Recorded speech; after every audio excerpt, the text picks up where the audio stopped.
It's one of the most intense and greatest high school football rivalries on Long Island. 11-time Nassau County champion Farmingdale found its groove last week, scoring 35. Today, they take on the challenge of taking on one of Long Island's hottest teams. Massapequa has scored almost 100 points in their first two games. This is News 12 Varsity's Game of the Week. This afternoon from Massapequa High School, it's the Dalers of Farmingdale versus the Massapequa Chiefs. Hello again, everyone. Lou Brogdon with you on the call. Alongside is David Resnick. And as we said, David, this is one of the most intense rivalries here on Long Island. Farmingdale, well, they got to the win column last week, scoring 35 against East Meadow. But this Massapequa team is on fire in their first two games of the season. Rivalries are typically built from geography or competition. And for Massapequa and Farmingdale, this series has both. Neighboring communities, both with excellent pedigree of football success. Two of the top three seeds in Nassau County Conference 1 entering this season. They renew the rivalry in just moments. Well, the quarterbacks are key today for both the Dalers and the Chiefs. And at the controls for Farmingdale is Nick Lundeen, who played very well last week in that victory over East Meadow. You can start to see how he's becoming more comfortable as the starting quarterback for the varsity team. Played JV a year ago, got called up late in the season. He's a first-year starting quarterback as a junior who's learning how to command the offense. Week by week, he's going to be better. He's got the ability to be a dual-threat quarterback who can throw and run. On the other side, for Massapequa, Kenny Galvin is a three-year starter. He tossed 22 touchdown passes a year ago. The definition of a comfortable quarterback now in his third year as a starter. As you mentioned, Lou, it's a different story for the Chiefs this year, who have handed their offense over to their quarterback, has thrown just 20 passes through 2 weeks, completing 80% of them. This Massapequa offense is rolling, scoring at least 39 points through the first 2 weeks. So the scene is set. We are just moments away from the opening kickoff. Massapequa and Farmingdale coming up next here on the News 12 Varsity Game of the Week.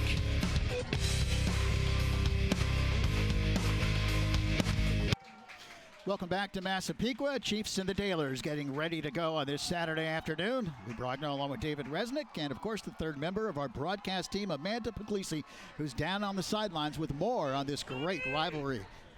Well, Lou, one of the things that does make this rivalry so great is the proximity of these two towns. Basically, these communities are neighbors, and the rivalry starts as young as the Youth Football League, where the Farmingdale Hawks and the Massapequa Mustangs. So from an early age, these teams grow up playing each other. And when you talk to Coach Buddy Krummenacher, he says for his team to be successful today, they can't be going 3 and out, and they cannot be giving the ball back to Massapequa because they are just such an efficient team. And Coach Shippos on the other side says we need to come out ready to play. This game is all going to come down to execution. We need to be sound, especially fundamentally, and as always, he expects his Chiefs team to play good defense. All right, Amanda, beautiful September afternoon.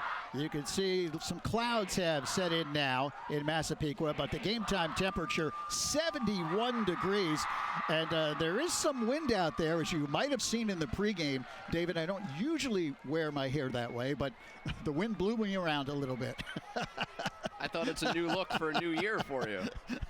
It is a little bit breezy, but it is a gorgeous day. Tweet at Lou_Brogno. What'd you think of the new do? Is that what we're doing here? Yeah. Farmingdale coming in at 1-1 on the season. We mentioned last week they got back in the groove, beat East Meadow 35-12, had a tough opener against a very good Freeport team, upended 42-12. Meanwhile, Massapequa on fire. They are 2-0. Last week they scored 50 points. This is a veteran team, and the Chiefs will get the football first. Farmingdale will kick left to right on your screen. They are in their road white, trimmed with green, of course, in Massapequa in their home gold and maize, if you will, looking very Michigan-like out there. So we are ready to go, and we are underway. It is a short kick that is taken at the 15-yard line. A big hole, and outside down the sideline on the return is Garrett Gibbons, and Massapequa has terrific field position to begin their first drive of the game. So Gibbons with a big return, and the Massapequa offense will come out under the leadership of their senior quarterback, Kenny Galvin, a 3-year starter who this year, in his first 2 games, is 16 of 20 for 348 yards, 3 touchdowns. Last year, he was 103 out of 146, over 1,300 yards, 22 touchdowns. And David, the key, only 2 interceptions all season last year. He's back to throw, play action, going deep. He has a man, Alex Rendy, and it's a little overthrown. It'll bring up a 2nd and 10. Amanda mentioned that Kevin Shippos, the head coach of Massapequa, told his team to be ready from the start. And what a message sent with a play action and a shot taken down the field intended for Alex Rendy. Massapequa is here looking to be aggressive, looking to make that early statement offensively. Farmingdale starts in a 3-4 defense. Massapequa sends a man in motion. That's Garrett Gibbons. And the handoff, no, keeping it himself is Galvin. Galvin takes it up across midfield and into Farmingdale territory across the 45. Nice job of faking by Galvin, and he picks up big yardage and a 1st down. A fake works if you're concerned about who Galvin is potentially handing it off to between Angelo Petrakis and Garrett Gibbons, who will spend a lot of time in the backfield. Those are dangerous options. And the give this time is to Petrakis, and he spins and twists his way down to about the 43 or so. So a short pickup on that play. Chris Charleston in on the tackle for Farmingdale. Helped out by Lorenzo Ramos, playing along the edge of that defensive line. Pickup of about 2, 2nd down and 8 for the Chiefs. Big crowd on hand, as you might expect, for this rivalry game between the Dealers and the Chiefs. Gibbons goes in motion, and he gets the handoff coming around the end. Nice play by Farmingdale defensively as they sandwich him, and in on the tackle is Neil Levantini, the junior defensive end. And also in on the play for Farmingdale, number 11, Lorenzo Ramos. Back-to-back tackles helping out there was Ramos. Great job by the defensive end, really stretching the play out, Levantini. And Gibbons, very dangerous as part of the running game, was stopped behind the line. Loss of 2. It brings up a 3rd and 10. Farmingdale showing a blitz as the linebackers came up to the line of scrimmage. Now Galvin pulls away and changes the play as he looks towards the sideline. On a 3rd and 10, he's straight back to throw. Fires over the middle, incomplete. Intended for Gibbons. Good coverage by Dominic Jacko. And it brings up a 4th and 10 for the Chiefs. So the Farmingdale defense stiffens. Another play fake for Galvin. And a look over the middle that hits the hands of Gibbons. Had a defender on his back the entire time. Massapequa, at least momentarily, hoping for a flag. Eric Marsh, the punter for Massapequa, and he kicks it out of bounds, and Farmingdale will have their first possession inside the 20-yard line. They'll mark it at the 16. 10:05 remaining of the first. No score between the Taylors and the Chiefs. And the quarterback for Farmingdale is Nick Lundeen. He's a junior, 6 foot, 175 pounds. 14 for 28, so he's hit 50% of his passes, 192 yards, 4 touchdowns. He's got 1 touchdown rushing as well. And David, coaches said his first start was against a very tough opponent in Freeport, but then played much better last week against East Meadow. Very efficient in that game.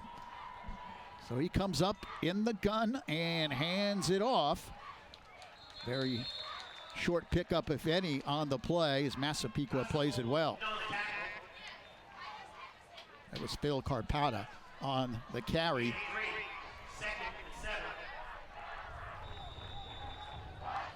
A lot of different players will touch the ball in this Farmingdale offense. Carpata is actually listed as a split end, but carries the ball on the first play. Here's a throw that's tipped at the line of scrimmage.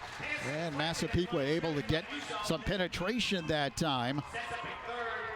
Looked like Marco Musso, the middle linebacker, might have got his paw up there. It was right on the edge of the line. Senior captain, 6'1", 215. If you don't get to the quarterback, make sure you have active hands as he knocks down that pass attempt from Lundeen. So 3rd down and about 8 for Farmingdale. Football sits at their own 19. We'll call it 3rd and 7. And look at the throw. Lundeen going down the sideline, and it's incomplete. Intended for Rich Hickus, but well overthrown. Good coverage by Terrence Gallivan, and Farmingdale will have to punt it away. Buddy Krumanacher told Amanda, a key for us, no 3 and outs. It's even tougher with this field position because the Chiefs were able to flip it, and they should start in positive territory with any type of decent return. Justin Warshawski in to kick it away, averaging 32 yards per kick.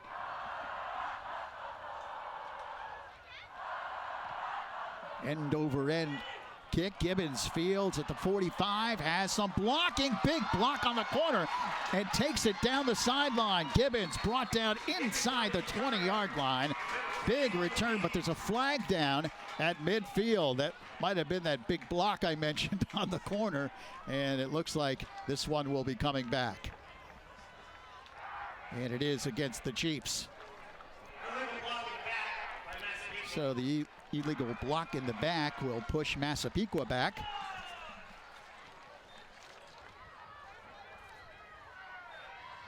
And they'll mark the ball all the way back to the 41-yard line.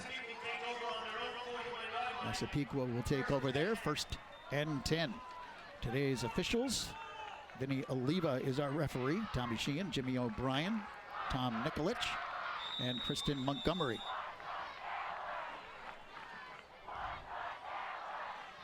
First and 10. Galvin pointing out that Farmingdale defense. Now Garrett Gibbons goes in motion, sets up next to Galvin. Galvin fakes the handoff, wide open, and Rendy makes the catch. And he takes it inside the 40-yard line. Good throw by Galvin, and Rendy picks up a big first down. Rendy was open the whole way. Galvin just had to deliver it. Perfectly timed, just in front of Tyler DeBlasi, the free safety, who slid over to tackle Rendy after the big gain. Galvin keeps it himself. Huge hole, breaks into the secondary, and dives down to about the 25-yard line. That should be good for another Massapequa first down. First and 10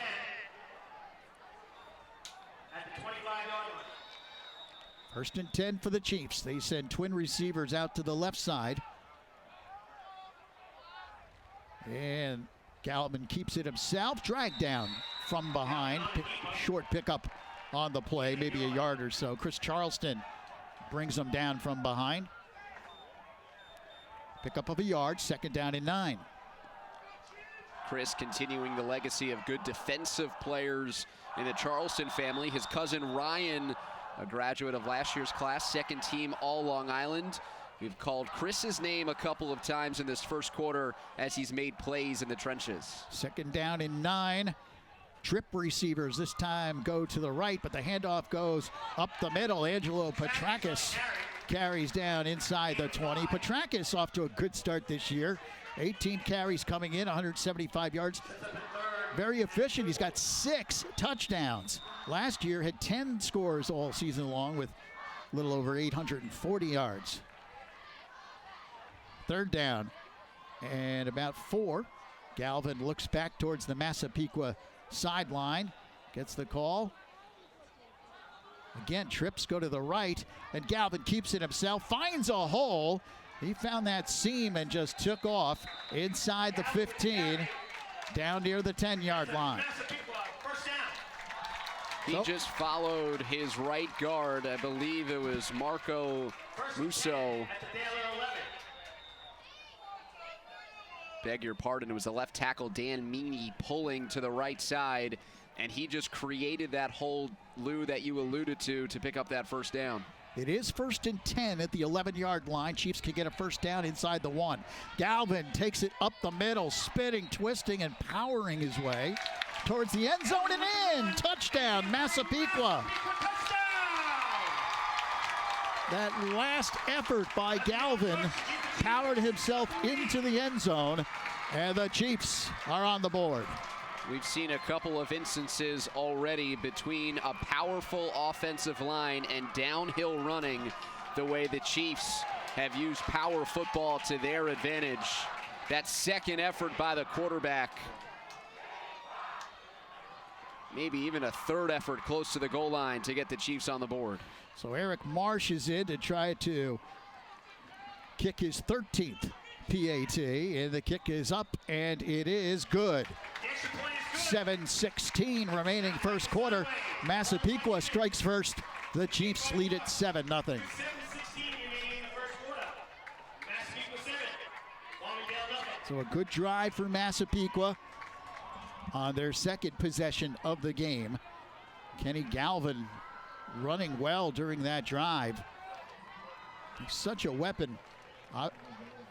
Obviously has the strong arm, but hey, he can run the football very effectively as well. He really set up the drive with the pass over the top to Rendy, and then it was the ground game that took care of the rest. Galvin, big hole up the middle, and then just would not go down. Overpowers a pair of Dalers at the 2-yard line and muscles his way in. How about the right side of that offensive line? The center, Dominic Inglis, Marco Musso, the right guard, and Thomas Goncalves, the right tackle. They really opened up a huge hole for Kenny Galvin. His first score today. So Massapequa will kick it off. Chiefs last year 8-2 on the season. Finished 8-1 in the conference. They have high aspirations this year. Already off to that 2-0 start. Let's see if Farmingdale can answer the bell here. Marsh will kick off.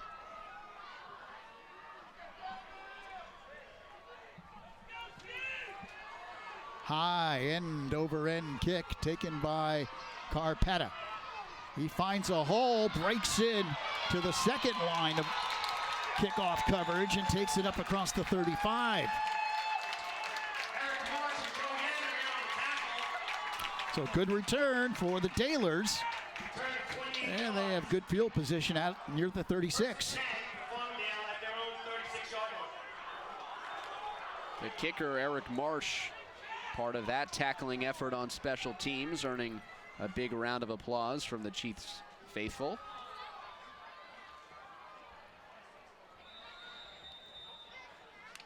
Three and out for Farmingdale on its last drive. Better field position here to start their second possession. They're going to have to answer the offense of Massapequa throughout the day. It has to start here. Sean Sullivan goes in motion, lines up at a tight end slot. What a defensive play. And then breaking tackles and picking up good yardage, Kevin Wilson. Wilson did a tremendous job to get away from the Massapequa defense, who really read the play beautifully. Musso was in the backfield and had Kevin Wilson, the junior, wrapped up for a loss. Great balance by Wilson, who played 10 games last year as a sophomore. A bruising runner. He's got the ability to go downhill. You're not going to see him a lot on the edge, but great feet, great balance and awareness to pick up yardage after a play that was dead. And Wilson again with a big run as he follows his blockers and takes it across midfield into Massapequa territory. Two beautiful runs by Kevin Wilson. And that time, really a thing of beauty as he kind of got down low and just kind of stayed behind his blockers as they blew out the Massapequa defensive line. 1st and 10 for the Dalers. In Chiefs territory at the 48. Here's the throw outside, and that will go incomplete. Intended for Carpata.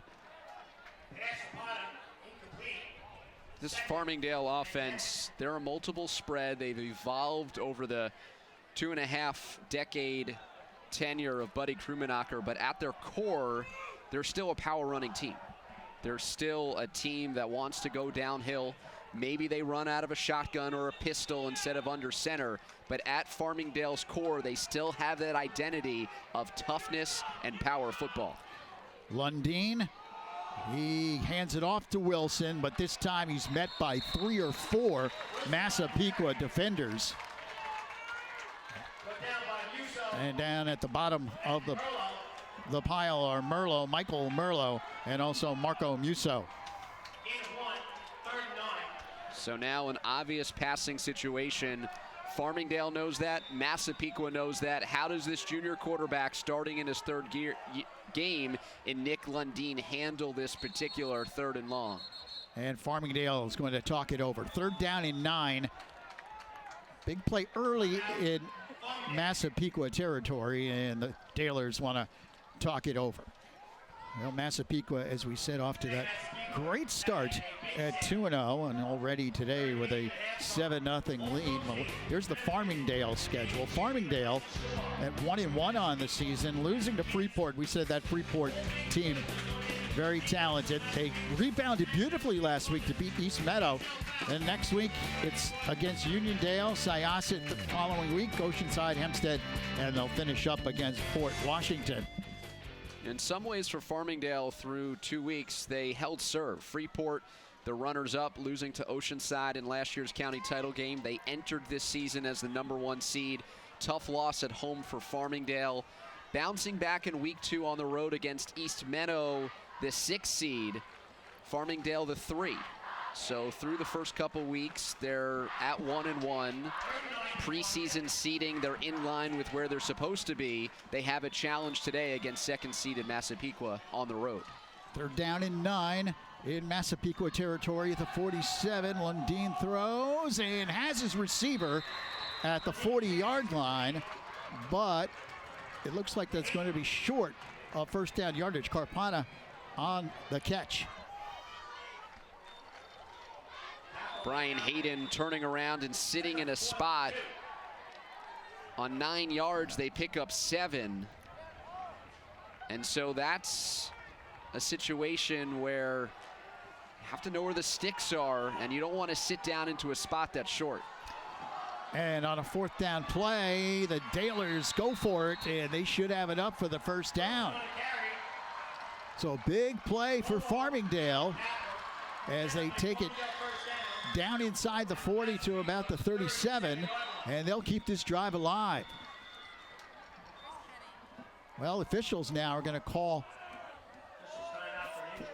for an injury. Okay, I thought so. An injury, there's an injured Daler down on the field. It is a 1st down. And popping up and heading to the sideline, Michael Trachia. Let's take a look at the standings. Nassau Conference Division I standings. Freeport off to a 3-0 start, followed by Massapequa. Big game here today for the Chiefs to keep pace. Port Washington, Oceanside, and then a whole bunch of teams at 1-1, David, including Farmingdale with that victory last week. Yeah, it's 6 teams in total at 500 through the first 2 weeks, and so week 3 will begin to create that separation and that divide in Conference 1. So it is 1st and 10 for the Dalers at the Massapequa 37-yard line. They trail 7-0, 4:42 leading in the 1st. Wilson, big hole on the left side of the offensive line, and again he powers his way down to the 30-yard line. That 4th down conversion does a couple of things. One, it keeps the ball with Farmingdale, so that means Massapequa doesn't have it. And so going for it this early would indicate, Lou, I think, to us about wanting to have that ball control, wanting to make sure that Massapequa doesn't have additional touches, especially when you feel comfortable with your running game. Here's Wilson again, hits the corner, still on his feet, down the sidelines, carries tacklers with him. He is in. Touchdown, Farmingdale.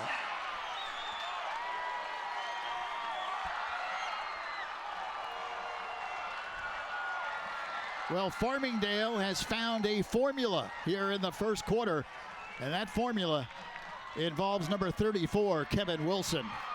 impressive. At one point, Garrett Gibbons jumping on the back, trying to do anything possible to bring Wilson down, and the junior would not be denied. We talked earlier how he wouldn't move to the outside. Well, that was a sideline bounce out run that Wilson took to the house from about 30 yards out. Ramos in to kick the extra point. The kick is up and it is good. And an impressive drive for the Dalers ends in 7, 4:01 remaining in the first, and we're all tied 7 apiece. It's a big answer for the Dalers after Wilson converts on 4th down. They go right back to him for the big touchdown run. 64 yards in total was the touchdown drive that took about 3 minutes. And Wilson caps it off. Plenty of running room, and as he gets into the second level, this is all him. A big stiff arm to the senior Gibbons, and look at everything Garrett is trying to do to bring him down. He does, but he's already across the goal line.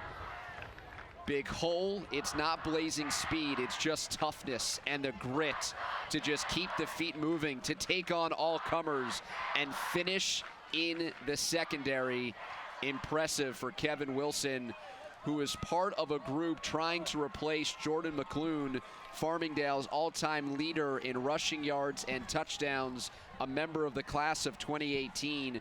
Wilson next in line to continue that long, impressive running back pedigree at Farmingdale. So the Dalers will kick off. And back deep for Massapequa, Garrett Gibbons and Alex Rendy. They both stand inside the 10-yard line. High end over end kick, returnable. Gibbons inside the 5. He's out to the 10, angles outside. Good coverage by the Dalers. And they will pin Massapequa deep down in their own territory. When you're the underdog playing on the road, every small victory matters. Every big play should be celebrated. Nice job by the coverage team for Farmingdale to get down the field. Gibbons so dangerous. You see how he plays on offense and special teams as a kick and punt returner. Chiefs want to get him the ball anytime they can, so to bottle him up, that's a win. 1st and 10, Massapequa at their own 15-yard line. Handoff goes off tackle, nothing doing. Farmingdale defense ready. No chance for Petrakis.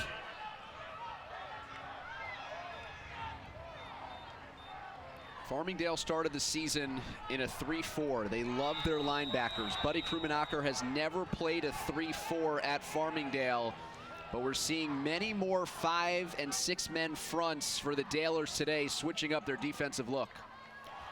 Loss of a yard on the play, 2nd and 11. Twin receivers go to the left side for the Chiefs. Galvin looking to throw, fires outside. Gibbons makes the catch and takes it up the sideline. Should be enough for a Massapequa first down. Good looking play. Garrett Gibbons picking up good yardage after the catch. Needed 11, got 13. First down and 10. Under 3 minutes left of the first. All tied at 7.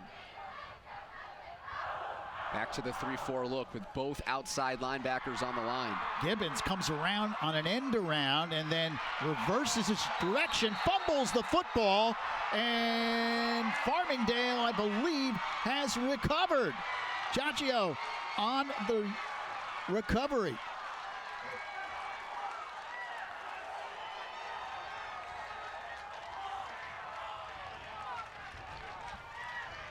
Gibbons, as he's switching hands. Well, Glavins Hogarth was the man who made the play. Captain, senior corner. As he got behind Gibbons and stripped the ball out of there. Momentum clearly now on the Dalers side. They have a 1st and 10 at the Massapequa 28. Give it to Wilson until Massapequa can prove that they could stop him. Twin receivers go to the right side for the Dalers. And the give is to Wilson, and this time Massapequa does stop him at the line of scrimmage. So the Chiefs that time play it very well. Daniel Callan, linebacker, coming in to make the play. They had Sean Sullivan in there as a blocker. And credit Farmingdale for going back to the play, and then a tip of the cap to the Chiefs, understanding that their run defense needs to be better. 2nd down 10, no gain on the play. Ticking down towards the 2-minute mark.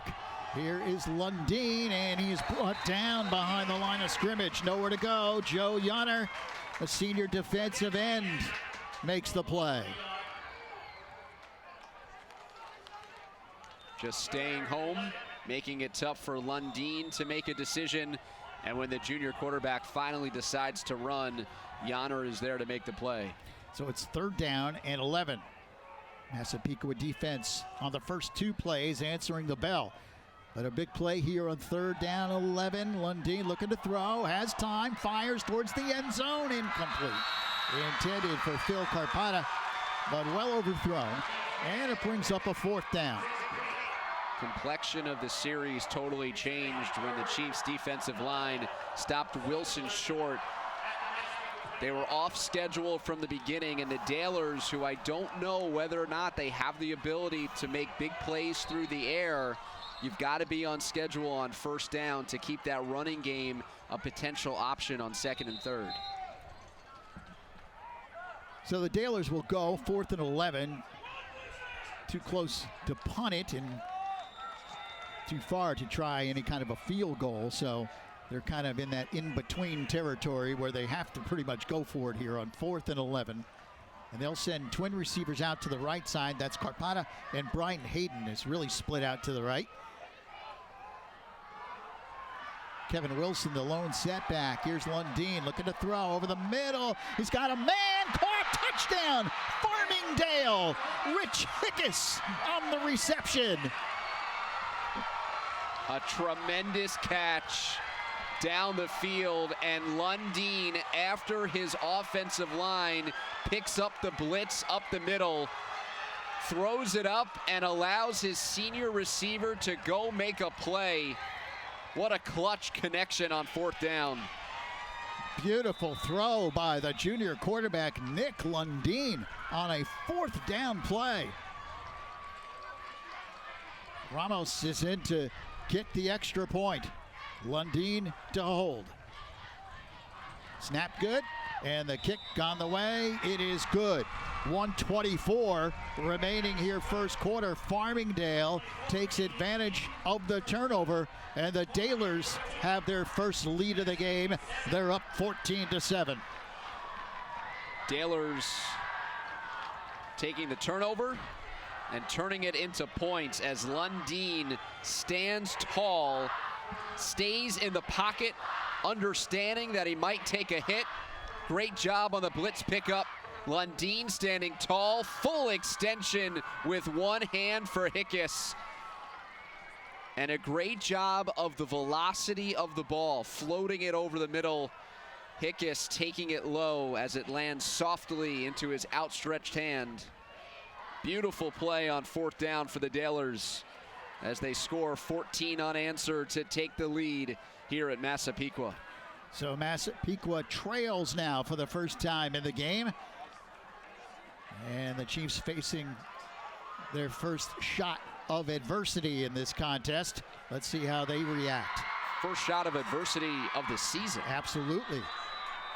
They have been in control the first 2 games and were in control early in this one. It is a short kick and a fair catch called for, and then the ball is loose but recovered by Massapequa, Jake McNally. So the Chiefs will have the football at the 20-yard line. Minute 24 left here in the first quarter. It's been an exciting first quarter of play here in this great Long Island rivalry between Farmingdale and Massapequa. Glad you could join us on this beautiful September afternoon. First day of fall. Fall kicks in somewhere after 9 p.m. tonight. That's exact. Yeah, I think it's 9:24, but don't quote me on that. Where will you be for the first moment of fall? I don't know, but somewhere special, I hope. First and 10. Here is the give to Gibbons. He's going to throw it. He has a man open, and it's incomplete. So Garrett Gibbons throwing the football, intended for Brendan Castonguay, who was open, but the ball delivered a little high. So it brings up a 2nd and 10.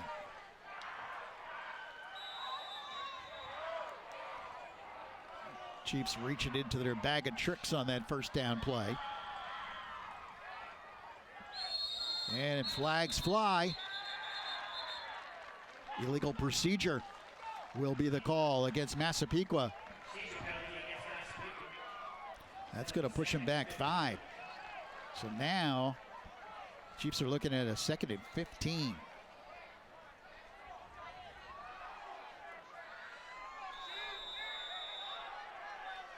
Kenny Galvin had a lot of success running the football earlier. Let's see if they go back to that here in this series. And another flag thrown. And again, it's illegal procedure on the Chiefs. So they are their own worst enemy here on this possession.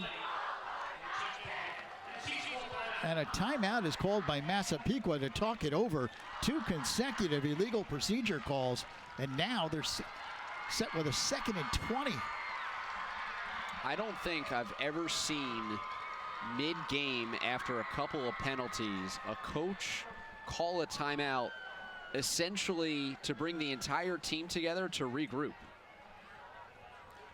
Kevin Shippos not happy with the way his team is playing over the last sequence or so.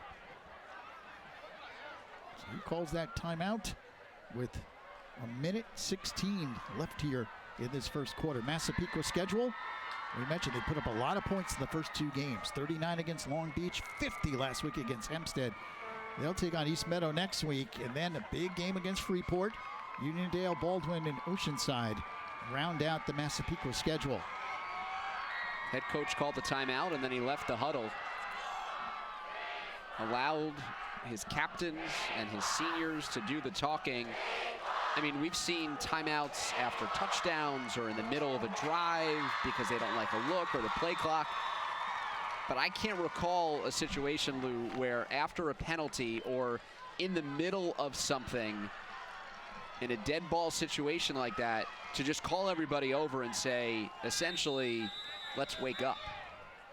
Because I have to believe that's at least part of that message for that timeout. So the Chiefs in a big hole, 2nd down and 20. Football back at the 10-yard line. They flip it outside to Gibbons, looking for a block on the corner. And he picks up some of it as he takes it to the 15. Let's check in with Amanda, who was eavesdropping on that Massapequa huddle. I was, Lou, and David was right. No surprise there, right? Of course, Coach Shippos calls the timeout just to settle his team down. He had them look each other in the eye, and he says, guys, what do you want? Figure out what you want. Settle down. Farmingdale's not going to give us this game. We just need to calm down. Trip receivers go to the right side, and the handoff goes right up the middle to Petrakis, and he spins across the 25 to the 26. So a big haul again by the offensive line. But it brings up a 4th down, and the Chiefs will have to punt the football away.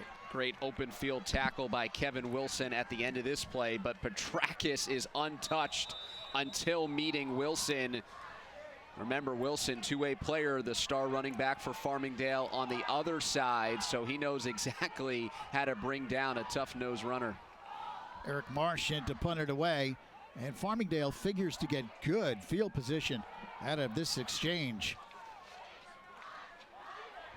Not a time or spot on the field to fake it. And they let the quarter run out. So Massapequa trails by 7, and Farmingdale goes to the air on a big 4th and 11, a long touchdown pass. The Dalers have their first lead. Farmingdale leads at 14-7.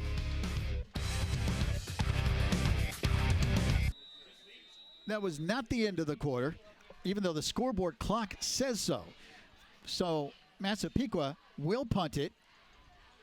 It's a high end-over-end kick. Carpata takes it at the 43, angles across the 50-yard line. Good return into Massapequa territory. And now I believe it's the end of the quarter. Let's see. Oh, there's a penalty flag down at the 48. It's against Farmingdale. That will push the Dalers back.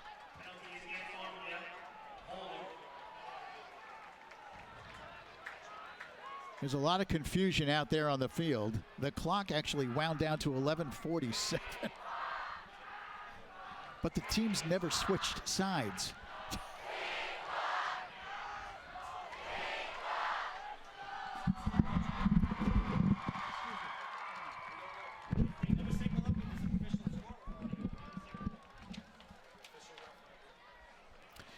We're trying to get a word actually up here in the press box, and even the game clock timer doesn't know exactly what's going on. Now I think they sent both teams to the sideline, and I would guess that that is the end of the first quarter.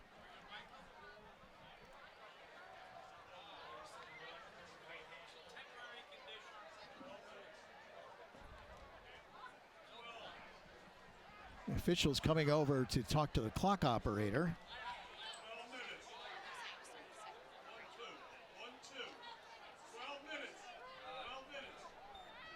So that is the end of the quarter, and now they're going to reset the clock to 12 minutes for the second quarter.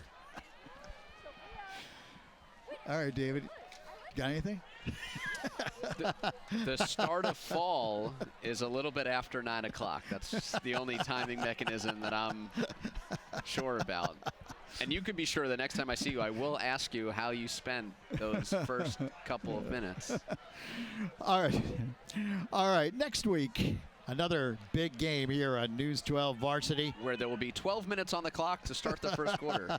Yes, there will be. Big game between the Crusaders of Stepinac and the Friars of St. Anthony's next Friday night at 7 o'clock. Huge Catholic League showdown. You can watch it live on Optimum Channel 61, of course, News12Varsity.com, and the News 12 Varsity app. Rematch of last year's CHSFL AAA championship game. Friars started 14-zip. And then the Trill Williams show took over. Stepinac winning their 3rd league title in the last 4 seasons. Rematch under the lights Friday night in South Huntington. So the second quarter begins. Handoff to Wilson, who's brought down immediately behind the line of scrimmage by Joe Yonner. There's a penalty flag down as well.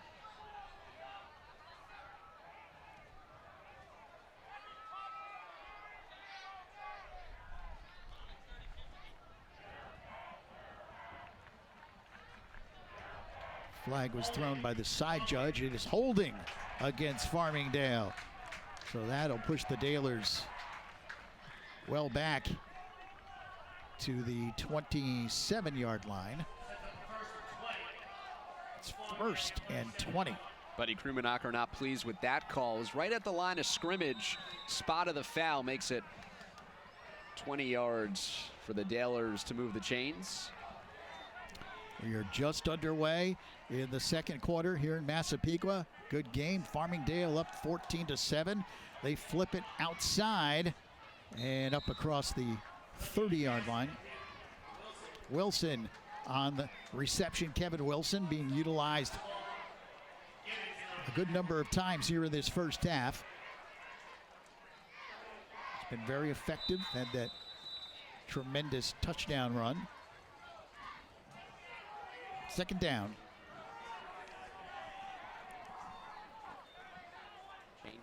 Second and long for the Dalers. Here's Lundeen rolling out on the run. Squares up, fires, caught. Carpata with a huge catch and then took a gigantic hit from Garrett Gibbons, but held on to the ball. That's trust. It's believing that if you throw the ball up as you're scrambling off your back foot, running away from your strong side, that your senior will make a play. And that was a really nice job by Lundeen to make a throw that was dangerous but high percentage, in the fact that you don't want a junior quarterback starting in his third game taking that type of risk, but it was a good choice. And handoff goes to Wilson, who tries to power his way for that first down. That second effort gets him close. Seems like forward progress was whistled and stopped about a yard shy. Buddy Krummenacher is trying to point out where Wilson finished, which is a lot closer to the sticks. He's already converted once on fourth down, but that was in positive territory. This is closer to the middle of the field, and we'll see just how risky Buddy Krummenacher is feeling this Saturday afternoon. So it is fourth down and about 2. Maybe a long 1. Farmingdale really trying to ride momentum here. You have the lead, you've scored the last 14, but this Chiefs defensive line has really stiffened. Football at the 46. Taylor's going for it in their own territory, and movement on the defensive line of Massapequa will give Farmingdale a first down. The Chiefs jump offside. The ball marched into Chiefs territory at the 49. First down, Farmingdale. Untimely play by a captain for Massapequa, who's played a tremendous first half. First and 10 for the Dalers at the Massapequa 49. 9:20 remaining, first half. Flipped outside, Carpata. He's brought down, good one-on-one tackle outside. Nicely done by Christian Moreno. Senior corner. It's a big open field tackle. Carpata might have had some room if he got past Moreno. So second down and 9 at the 49.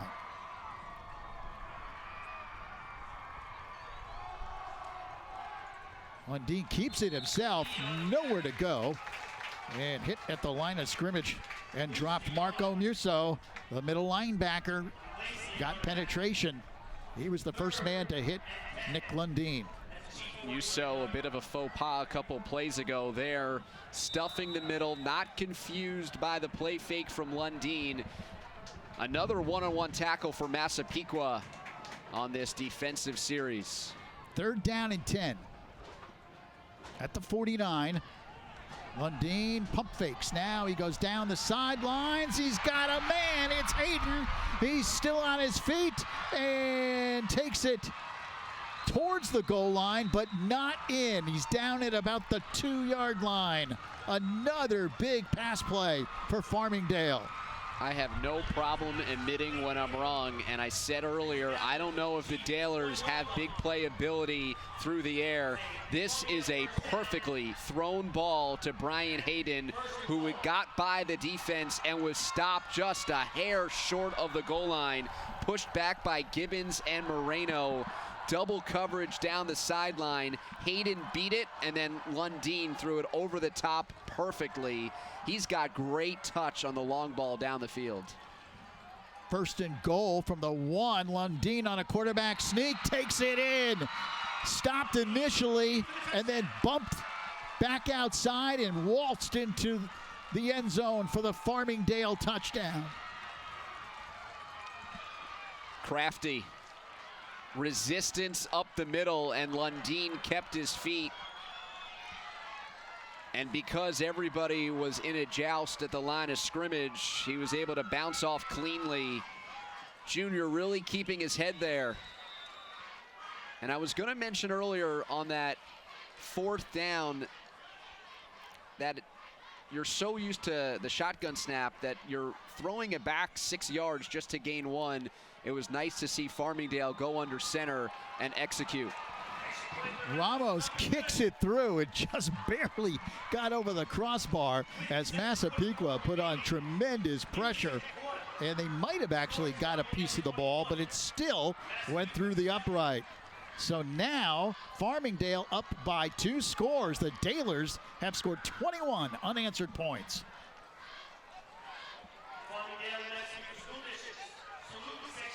Room on the right side after the initial stuff up the middle. Luke Woodland is the center. Everybody crashing into the middle, and Lundeen emerges from the pile.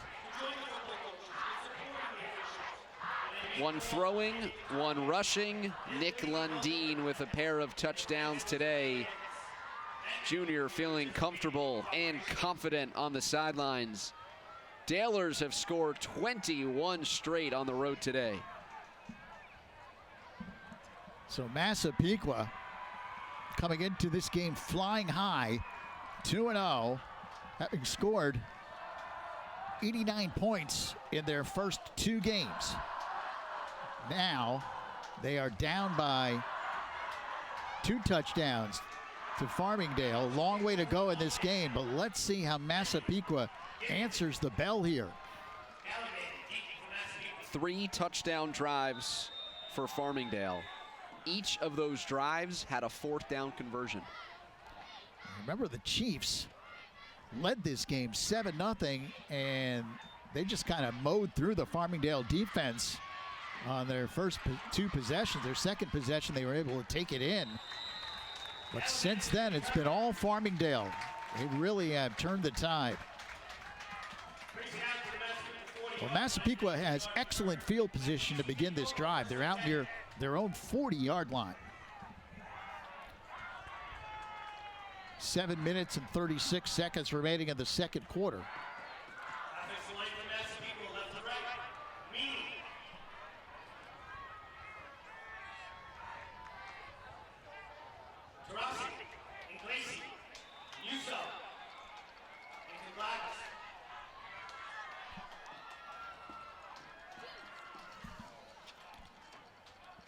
Kenny Galvin hands it off. Petrakis with a head of steam, and he's brought down. Shoestring tackle by Sean Sullivan.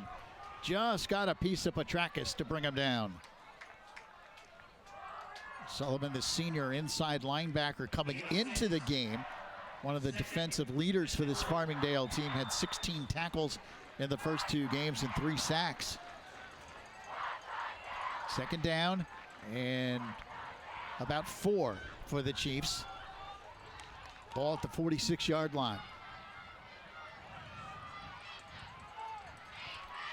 Galvin steps up, fires outside. Gibbons the catch, makes a nice move after the catch, and picks up a Massapequa first down in Farmingdale territory. Yards after the catch, so impressive. Gibbons so shifty. And I love the way Massapequa finds different ways as both a receiver and a running back to get Gibbons the ball and try to find open space for him to operate. Hand off, Petrakis tries a little stutter step move, and very short pickup, maybe a yard. Second down and 9. Just inside the 47-yard line. 6:20 remaining in the second quarter. Farmingdale with a 21-7 lead. Taylor showing blitz. Galvin steps up, fires over the middle, and the catch made. Still on his feet is Matt Corso, and he picks up good yardage. Nice run by Corso after the catch.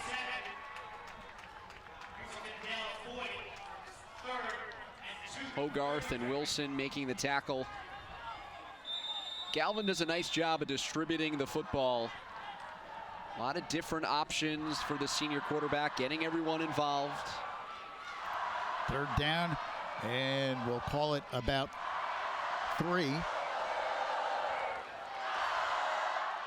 And he keeps it himself, does Galvin, finds a hole, puts his head down, and burrows his way across the 35-yard line. That's a first down for Massapequa. They brought in the tight end, Dan Callan, and put him on the left side of the line, and then they ran away from him. Kenny Galvin on 3rd and short, very capable runner. Pulling left guard, Francesco Tarasi, helping to create that hole along the line of scrimmage. It is a first down for the Chiefs inside the 35. They mark it at the 34-yard line. 5 minutes, 15 seconds left first half. Massapequa trying to close the gap. Here's a flip outside. Gibbons breaks a tackle, takes it inside the 30. So a nice gain on first down for the Chiefs as Garrett Gibbons picks up about 5. Brandon Emirati, the outside linebacker for Farmingdale, made the stop. Another touch for Gibbons. Caught it in open space, but did not have the blockers in front to make a 5-yard gain into potentially something much larger. Second down and 5. Here's Galvin, hands it off. Petrakis has a big hole, breaks a tackle, still on his feet, and then bulldozes his way inside the 15-yard line. Everything for Petrakis is forward. He meets DeBlasi in the secondary, and he gains a couple extra yards with his strength and physicality. Downhill. One cut, downhill. Contact, I'm running you over. 5'9", 185, compact. We see the grittiness as a timeout is called on the lacrosse field as a face-off specialist. The way he's able to wrestle and grapple against his opponent, and to see him in the open field for the Chiefs as a football running back, it's just tough. Looking for contact, looking for the ability to pick up a few extra yards after that initial hit. So the Dalers call a timeout as they want to tuck it over defensively.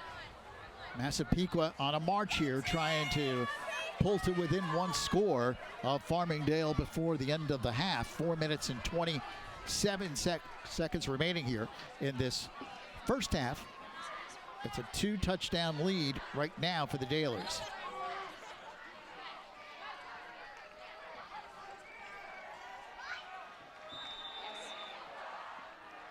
On a 1st and 10, Kenny Galvin keeps it himself. Huge hole up the middle. Drags a couple of tacklers with him inside the 10-yard line, down to about the 3. It'll set up a 1st and goal for Massapequa. Lead block once again comes from the left side of the line. That's Dan Meany leading the way as he pulls. Galvin again takes it himself, dives into the end zone. Touchdown, Massapequa.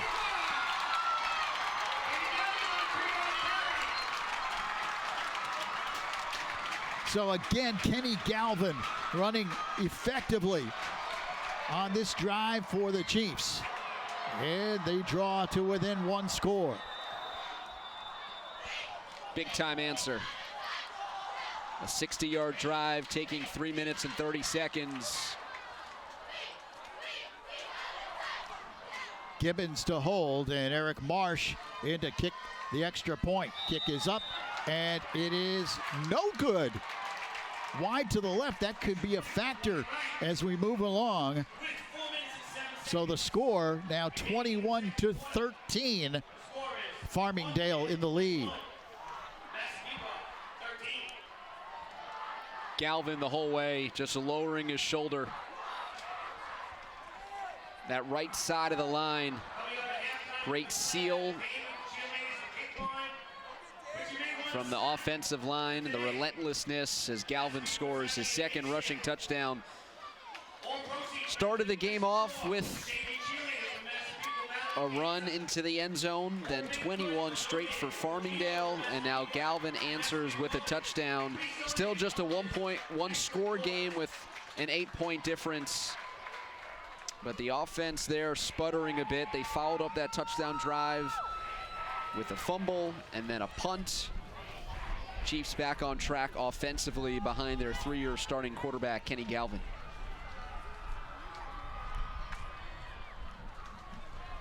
.407 left here in the second quarter. Still plenty of time here for Farmingdale to mount a drive of their own. They're up 21-13 in what has been a very entertaining game so far here on this beautiful Saturday afternoon. Marshall kickoff.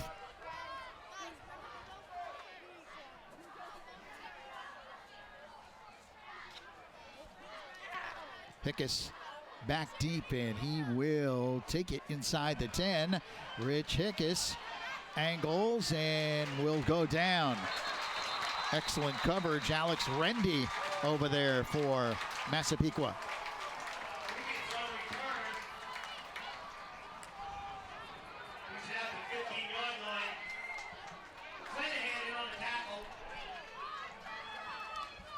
It'll be 1st and 10 Farmingdale at the 16-yard line.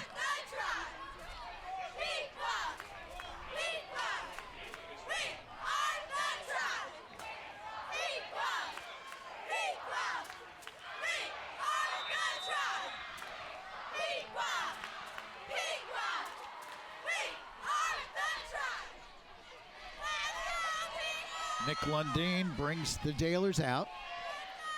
Twin receivers to the right side, and Lundeen hands it off. Wilson, nowhere to go. Tried to get around the corner, but no chance. Brought down by Marco Musso. Ever since that touchdown run by Wilson, 30 yards after he converted on the 4th down, after he got rolling, Massapequa's run defense has been much different, much better, much more effective. Yanner and Musso there combined for the stop. Wilson has not found running lanes since that big touchdown run. Lundeen hands it off. Wilson, this time he's got a hole on a draw play. Takes it up the middle, still on his feet. Look at this run by Wilson. All the way up to the 45-yard line. Keeping his balance once he got into the open field. So as I was saying, there haven't been any running lanes for Kevin Wilson. He's been slowed down and stopped. But great draw play, just changing up the timing, changing up the look. And then that's just a tremendous hard-nosed run, keeping his balance, using his power, getting into the open field and making a play for his Dalers. 1st and 10, Farmingdale at their own 45. Less than 3 minutes now left first half. Lundeen's going to take it himself. Kind of a quarterback draw itself, if you will. He took one step back and then took off. Didn't fool the Massapequa defense, though. Picked up a couple.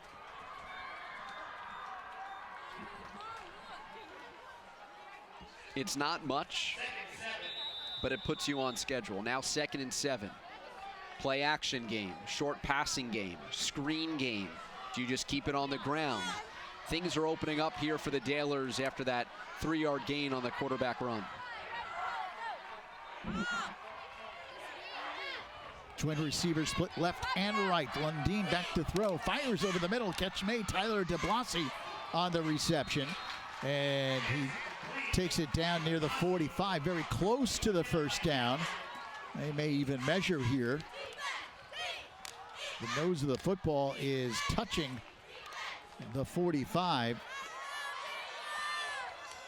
And I think they will indeed. No, they're going to say first down, no measurement. First down for Farmingdale. Massapequa coaches want to know what? It's funny, the ball was a little bit shy of the 45. Then the official walked in and picked up the ball and moved it a couple of inches, and the nose of the football then gave them a first down. Here's Lundeen looking to throw. He's going deep for Carpata, and he makes a diving attempt but cannot make the catch. I like the way that Lundeen throws the ball into space, throws the ball into an area for his quarterback, or his wide receiver rather, to go make a play. Those long tosses down the field, floated up, put into a spot for his receiver to run underneath.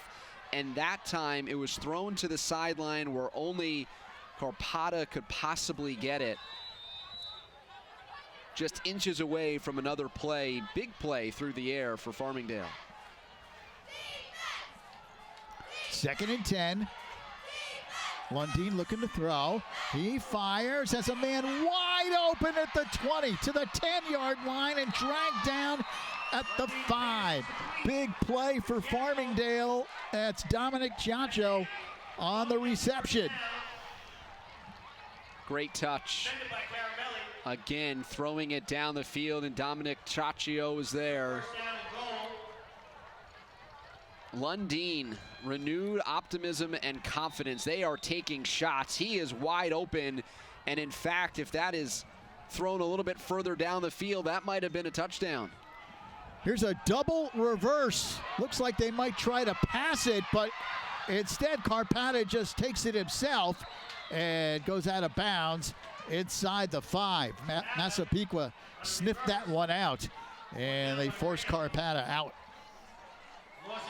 So interesting. A team that has run the ball pretty well with power, who's got a quarterback that has found his receivers with ease. They bring out trickery. And a great job there by the senior Phil Carpata to make sure that wasn't a complete disaster. 2nd down and goal from the 4.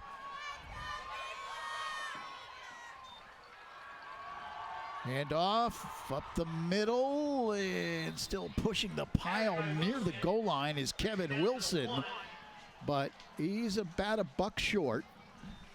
You know, the Philadelphia Eagles, Lou, have inspired a new generation of offensive coordinators. We're starting to see a lot more trick plays inside of the 5. Even in the high school game throughout the tri-state, everybody loved the Philly special. 3rd down and goal from the 1-yard line. Hand off, Wilson, stopped, bounces out, dives in, touchdown, Farmingdale.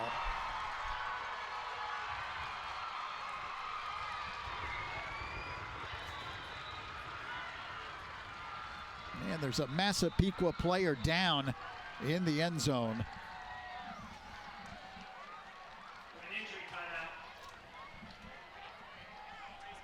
So timeout is called. Well, let's check in with Amanda, who has more on Nick Lundeen. Well, Lou, if you talk to Coach Krummenacher, he's going to tell you how special and how talented Lundeen is, but he also says part of that success comes from his coach, Steve Probst. Probst is a Farmingdale guy himself, graduated in 2008. He won the Don Snyder Award, so you know he has incredible success. He won the counties as a senior, and Coach Krummenacher says he's just such a knowledgeable football guy. And the fact that he is a Farmingdale grad himself, of course, that makes things a little more special for him. And the rest of the coaching staff, actually, most of them are Farmingdale guys as well. So when they get the opportunity to coach some of the current players, that really is a great dynamic that the Dalers have. Well, it's been an outstanding first half for the junior quarterback from Farmingdale, Nick Lundeen, and the junior running back, Kevin Wilson, who has shown excellent speed, but I think even more impressively, David, incredible power. He has just run over defenders in this first half. It's that physical running game. It's the we don't stop until the whistle.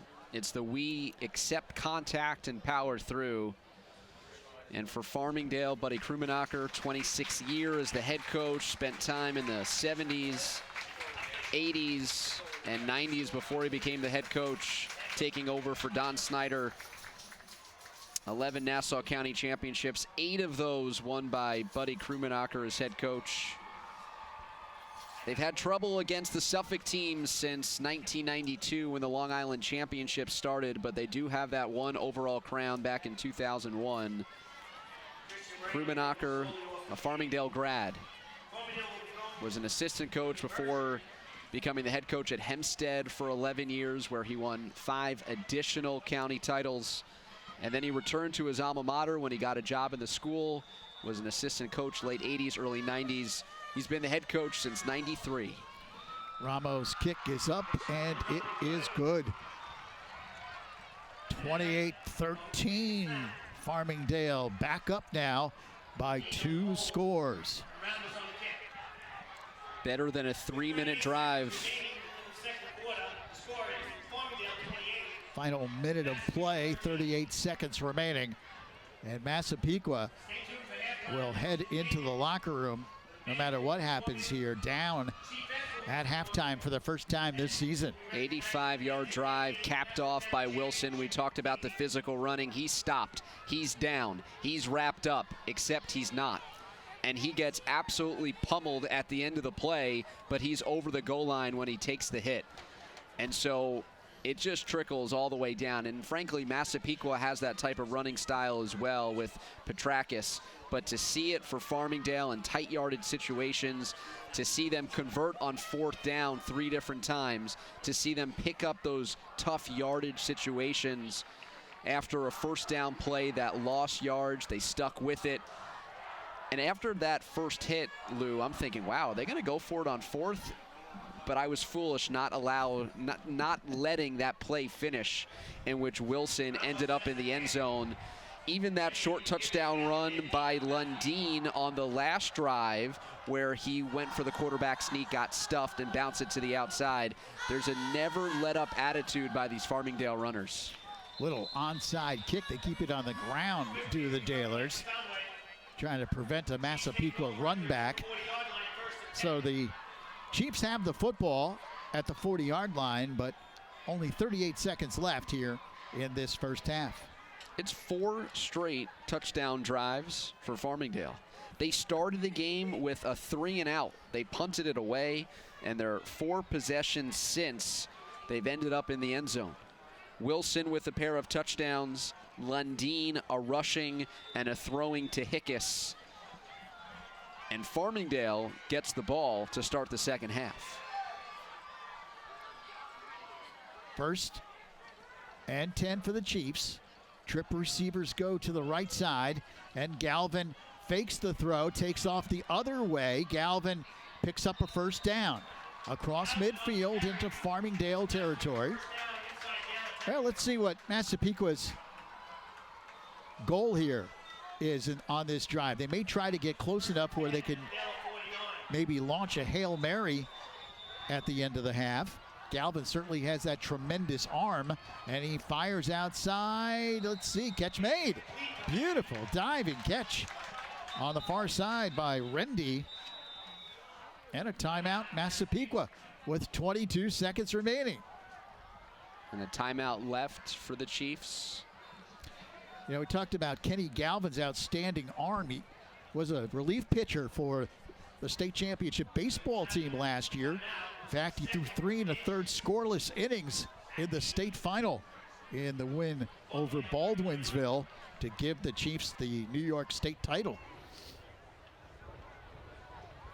So he's got a rifle arm. And if he gets close enough, he may try to launch it towards the end zone. We'll see.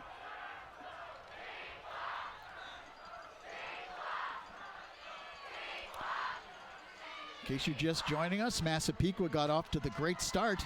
They led it 7-0, but then Farmingdale switched it into another gear and eventually went up 21-7.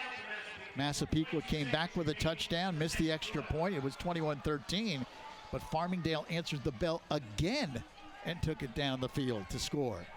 And that's where we're at right now. The Dailers are up 28-13. Massapequa football, 2nd down and 1 at the 40. Here is Galvin looking to throw, fires over the middle, and that one is incomplete. He had a man open, that was Garrett Gibbons, but couldn't get it there, so it stops the clock with 16.9 seconds remaining. 3rd and 1.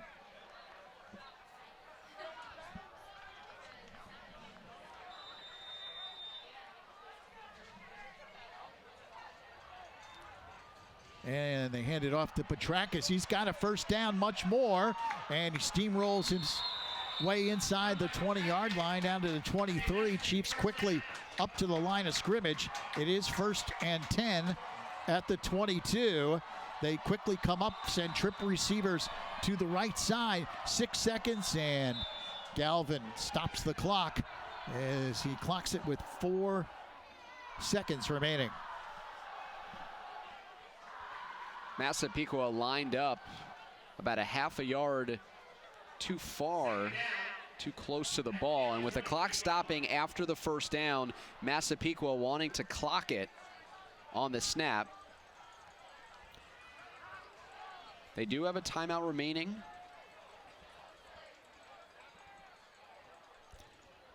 Football sits at about the 22-yard line, and now the timeout taken by Massapequa. So with just 4 seconds remaining, you got to figure Galvin's going to toss one to the end zone here. You know, Massapequa has been to the finals 4 times since their last championship in 1998. They lost in the 2013 finals, coincidentally, to Farmingdale. Their last Nassau championship coming back in 1998, 2 decades ago, 20 years, and that squad being honored during halftime and recognized here in front of the home faithful. And sources close to the Massapequa program has indicated that Amanda Puglisi has scored an interview with the winning quarterback from that team from 20 years ago, a reunion, a homecoming, as the Chiefs honor their most recent of 6 Nassau County championship squads. Chiefs won the title that year in '98. Lost in the Long Island final to Longwood 22-19, but a tremendous year for them. So we're looking forward to that at halftime. Well, Massapequa's going to try a field goal. Eric Marsh is in. It'll be a 40-yard attempt. Snap is good. The kick is on the way. It is no good. Just short of the goalpost. It was on target, just didn't have the distance. And so we have reached the end of the first half. Well, Massapequa trying to get on the board, but instead, Farmingdale heads to the locker room with a 2-score lead. Our score at halftime, Farmingdale 28, Massapequa 13. We'll be back with halftime activity in a moment here on News 12, Varsity's Game of the Week.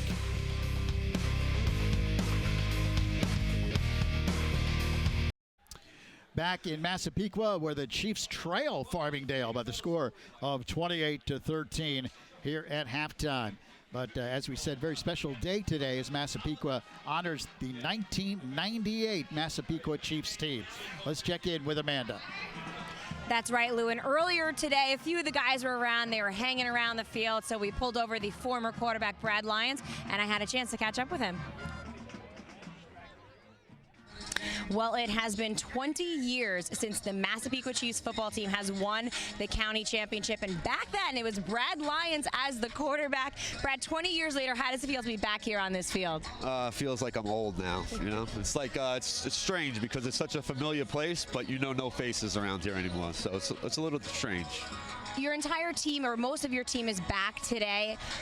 For you guys, how did this kind of come about to bring back that championship team? To be honest with you, a lot of us still are really close. We still keep in contact, and we just came up. We're like, oh my God, it's been 20 years. Like, why don't we put something together, like get all the coaches back together and come to the game and then go out afterwards. So just to get everybody back together. So a nice little reunion. But I heard from Coach Shippos that you spoke to the current Chiefs team yesterday. What was your message? I just kind of told the boys, I said, when you start playing for the guy next to you instead of for yourself, that's what championship teams do. They play for the guys next to them and don't worry about themselves as much. All right, Brad, thanks so much. Enjoy the rest of the game. Thank you. Appreciate it. Chiefs champions in Nassau County 20 years ago in 1998. Our score here at halftime on this Saturday afternoon, Farmingdale 28, Massapequa 13. More halftime activity in just a few moments here on News 12 Varsity's Game of the Week. Back in Massapequa, where the Chiefs trail Farmingdale 28-13 here at halftime. Lee Brogna along with David Resnick, Amanda Puglisi, our entire News 12 varsity team. And in that first half, David, it was really Massapequa who got off to the great start. In fact, the Chiefs looked like they were in high gear early on in this game. First of 2 touchdown runs for Kenny Galvin, the quarterback, comes with 7:16 remaining in that first quarter. Second effort run. That's something we're going to see throughout the first half from both sides. Explosive Kevin Wilson rumbles in from 30 after converting on 4th down. Next drive, over the top on 3rd down, Nick Lundeen to Rich Hickes. And then Lundeen, quarterback sneak, gets in. 21 straight points for Farmingdale, ended by the second touchdown run of Kenny Galvin. But it would not be the end of the Farmingdale offense. Second touchdown score for Kevin Wilson. Impressive job by the Farmingdale offense. After sputtering early, 3 and out on their first drive, they have scored on 4 straight possessions. And remember that costly turnover by Massapequa early in the first quarter after they had scored. Kind of really turned things around. You could feel the momentum twist right around there, and Farmingdale took advantage. They really did. That was part of the second touchdown drive for Farmingdale, turning that turnover into points. It's amazing to think that Farmingdale is starting a 3rd game quarterback in their junior Nick Lundeen, who early on seemed to be a bit hesitant to toss the ball around the field, but he's really come into his own as the game has progressed, and he is distributing the ball all over the field and making big plays down the gridiron. Well, tremendously exciting first half of play, and we expect more of the same for the next 2 weeks. Next Friday, Stepanak, St. Anthony's, huge Catholic League showdown. That'll be Friday, September 28th at 7 p.m. And then the following week, it's up to Section 1 as the Huskers of Yorktown take on the Vikings of Clarkstown South. And we'll have that kickoff for you shortly after 6:30 on Friday, October 5th. So looking forward to those 2 games. I know, David, you and I will be up in Section 1 on the 5th of October. Looking forward to that game between Yorktown and Clarkstown South. Our score here at halftime is Farmingdale leading Massapequa by 2 scores. The Dalers are up 28-13. More halftime activity in just a few moments here on News 12 Varsity's Game of the Week. Back in Massapequa, good look at some of the crowd on hand today on this pleasant September afternoon, and they've seen a good football game so far. Farmingdale up by the score of 28-13. Just one of many big games this weekend in the tri-state area. Huge rivalry game here today between the Dalers and the Chiefs. And you can see highlights of some of the other big games from around the tri-state on the Football Fix every Wednesday at 8 p.m. on Optimum Channel 61. Coming up this week on Wednesday night at 8 o'clock. Join Amanda Puglisi. David Resnick will be alongside her this week as you take in the Football Fix on Wednesday night. So highlights of this game and plenty more from around the tri-state area. So let's check in with Amanda, who's down on the sidelines. Well, Lou, I spoke to Coach Buddy Krumanacher as he was walking off the field, and I said to him, you have to be happy with your team coming back. They were down 7-0, no big deal, right? And he says, well, if you're trailing 7-0 and you can't come back from there, maybe we shouldn't get off the bus. So he certainly is happy with the way that Wilson and London have been performing. Now, on the Massapequa side, you know that this is a situation that they haven't been in, so they really need to look forward to cleaning up the fumbles and, of course, cleaning up the penalties.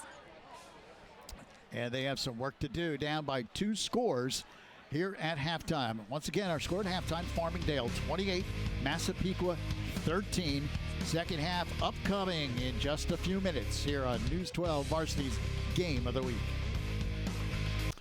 Back in Massapequa, where the Chiefs trail Farmingdale by the score of 28-13. And before we hit the second half, Amanda is standing by with the Massapequa cheerleaders. Amanda?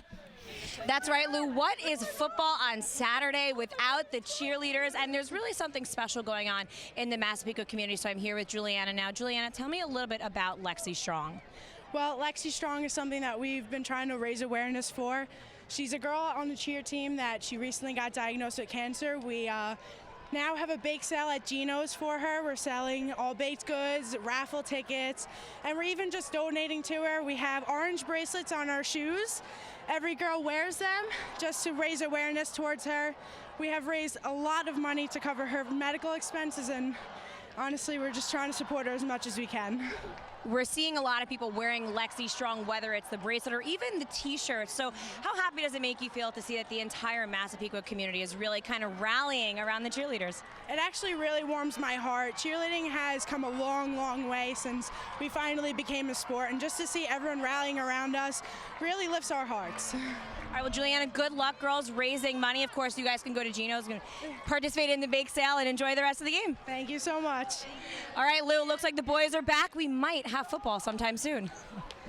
Yeah, I think so, Amanda. As the Chiefs come back on the field, Massapequa has some work to do here this second half as they want to remain undefeated. They came into this game 2-0, and they trailed 28-13. Just a terrific first half, David, for the Dalers of Farmingdale. Not only did they put up 28 points, but they have held what has been a very high-scoring offense to just 13 points.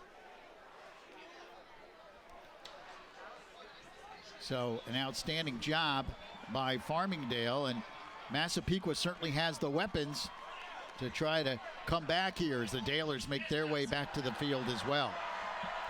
Massapequa led early, 7-0. Kenny Galvin scored the touchdown, and Farmingdale went up 21-7. It was then 21-13, and we're at 28-13. There's Kenny Galvin as he gets ready to try to lead the Chiefs from behind.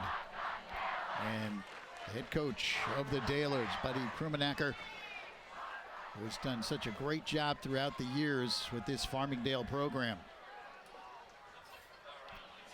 Nassau Conference won championships the last 5 years. Oceanside winning it last year. Freeport in 2016, and you can see that the Dalers won Nassau County titles in 15 and 13. Made it to the final in 2016 where they lost to Freeport. Freeport falling last year to Oceanside as the Sailors broke through. And typically you would think a defending champ would be preseason seed #1, but in fact Oceanside is 4 behind Freeport, Massapequa, and Farmingdale. Both these teams making it to the semifinals a year ago. Farmingdale trying to get back to the championship round for the first year since 2016. Chiefs haven't been in the final game in Nassau County since 2013. And Farmingdale, we mentioned those championships in 15 and 13. They also won titles in 2012, 7, 2004, 2002. Won the Long Island Championship in 2001. They defeated William Floyd that year 12-3. And if you go all the way back to 1992, Farmingdale has a Long Island Championship trophy in their case from that season as well. And both of these teams have high aspirations here in 2018. Second half ready to begin. Massapequa kicking off to Farmingdale. It is a booming kick that drives Hickus back into the end zone. Touchback. And Farmingdale will have the football. And they'll begin this drive to begin the second half. Dalers at one point in that first half put up 21 unanswered points.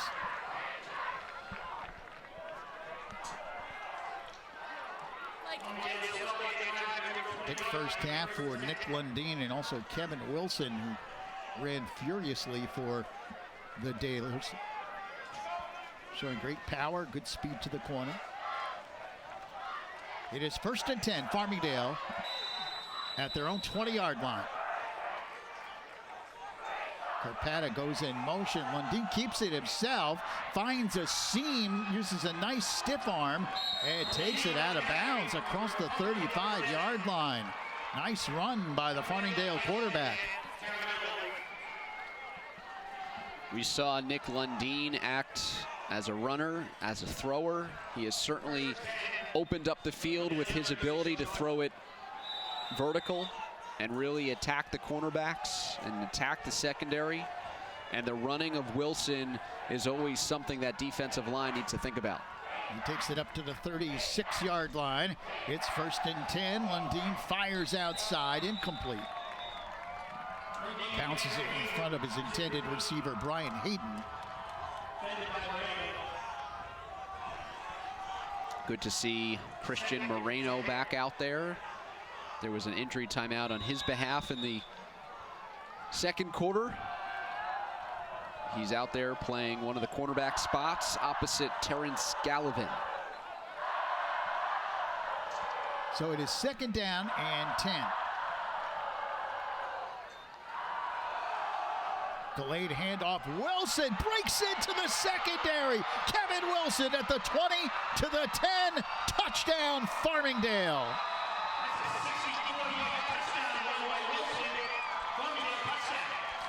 Huge hole on the left side of the offensive line, and Kevin Wilson just blew right through it.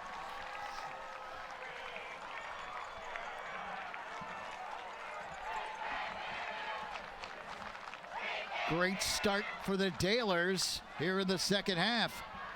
They have now exploded to a 34-13 lead. Lorenzo Ramos in to kick the extra point. 3rd touchdown run for Kevin Wilson. And his kick is up and no good. Wide to the left, so each team has missed an extra point. But in the first minute of the second half, Farmingdale's lead is ballooned to 34-13. 5 straight touchdown drives. We're going to get another look at this touchdown run. Was he even touched? Big hole left side of the line. Maybe a fingertip as he got to that second level. And then he just explodes into the open field. Lead block of Sean Sullivan creating the seal. The fullback creating an opening, that left side of the line. Tyler Nemisek, Daniel Hickey, left tackle, left guard, creating the opening for the 3rd touchdown run of the day for Kevin Wilson. And if you would have told me it was a 34-13 game in the 3rd quarter, I would tell you, wow, Massapequa's offense for the 3rd straight week is really rolling. But for head coach Kevin Shippos, his squad trailing and facing a sizable deficit here at home in week 3. Big mountain to climb here for the Chiefs, but lots of time left. We've just begun the second half. Here is Gibbons on the kickoff return, takes it up near the 30-yard line.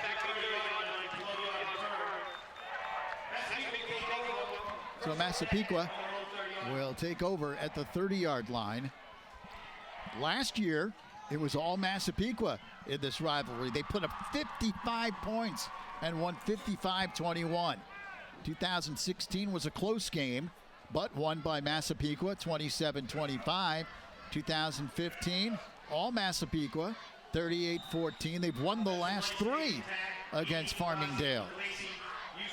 But the Dalers are looking to put an end to that here in 2018. They're up 34-13.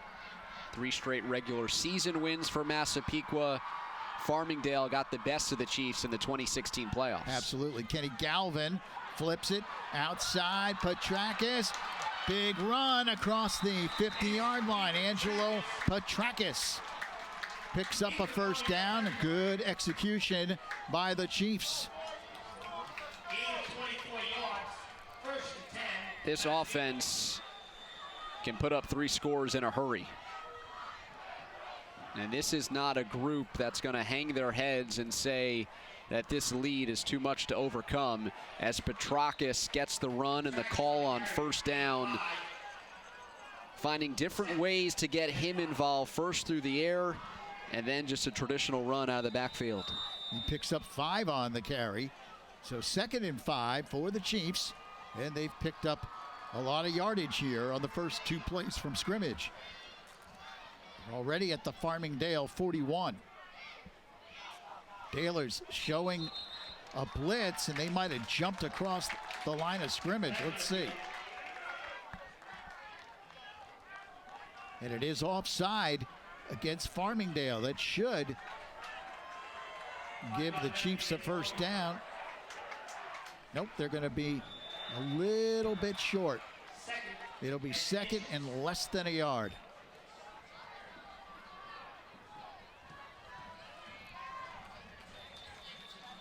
Official timeout.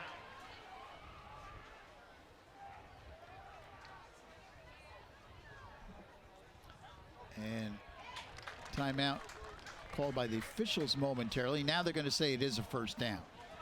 First down, Massapequa. So it is a first down for Massapequa at the 36-yard line. Just a little over a minute and a half gone by in the third quarter. And the Chiefs are down by 21. Throw over the middle, caught. Petrakis has a head of steam and blasts his way inside the 10-yard line. Petrakis wide open, and Galvin just flipped it over the defensive line. Faking the run and then passing. Bit of a pop pass there for Petrakis into open space. He's gotten 3 straight touches. Galvin keeps it himself and dives down inside the 5. He's down to about the 1-yard line. It'll be second and goal for Massapequa as the Chiefs try to claw their way back. Heavy package for Massapequa. Dan Callan and Terrence Gallivan both checking in this goal line offense.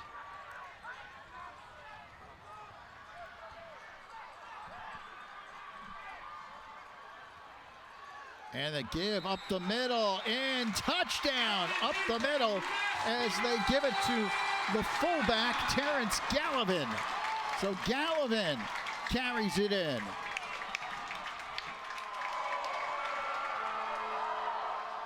And Massapequa with a very impressive drive.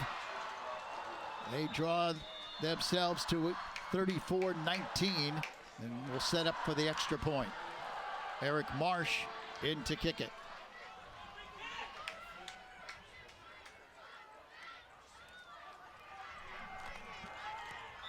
Kick is on the way. It is good.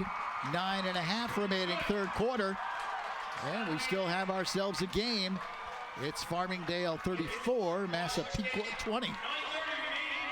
Terrence Gallivan, second one through the hole.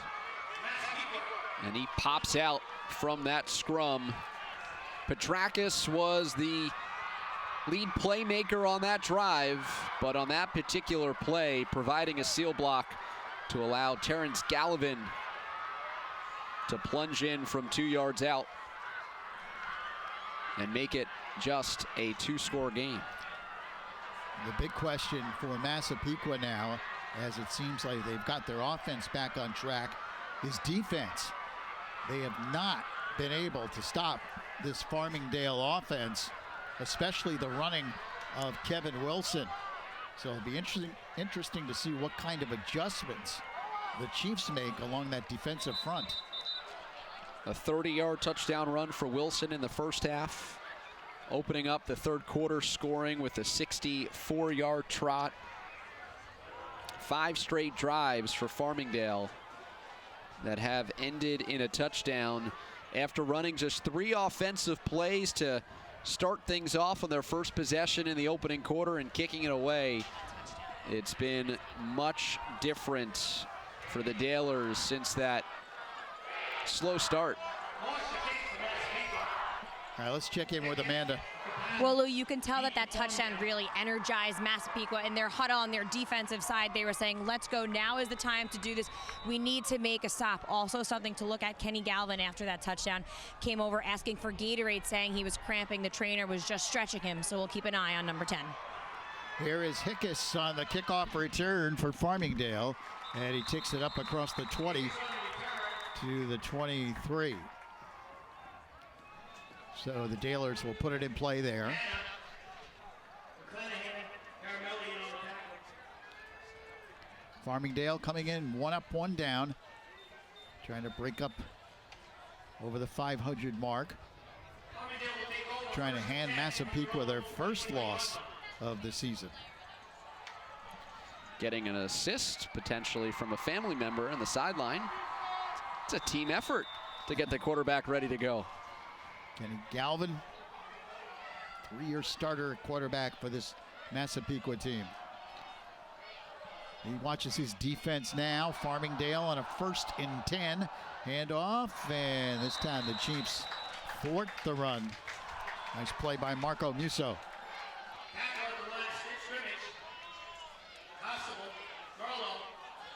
And Wilson is limping off the field for Farmingdale. That's not a good sign for the Chiefs, and now he has to shut it down. Looks like it could be a cramp. So hopefully that's all it is, and they can get him back out there quickly. He has obviously been a big, big part of the Dalers' success here today. Could write a whole book on hydration in the fall. The cooler weather makes it feel like you're not working as hard, you're not sweating as much, and yet the energy that you're exerting is still the same, and so it is important to keep drinking. So they continue to stretch out Kevin Wilson, who's had a huge afternoon for the Dalers.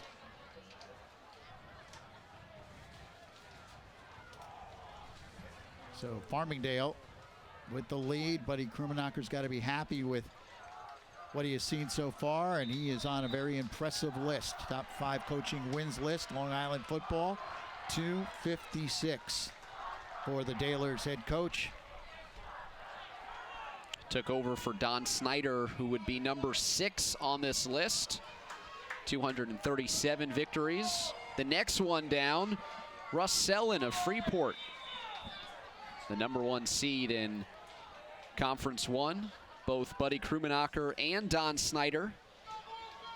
You're talking 65 straight years of Farmingdale football excellence, both members of the 2015 class of the Nassau Hall of Fame, the first inducted class into that recently established group.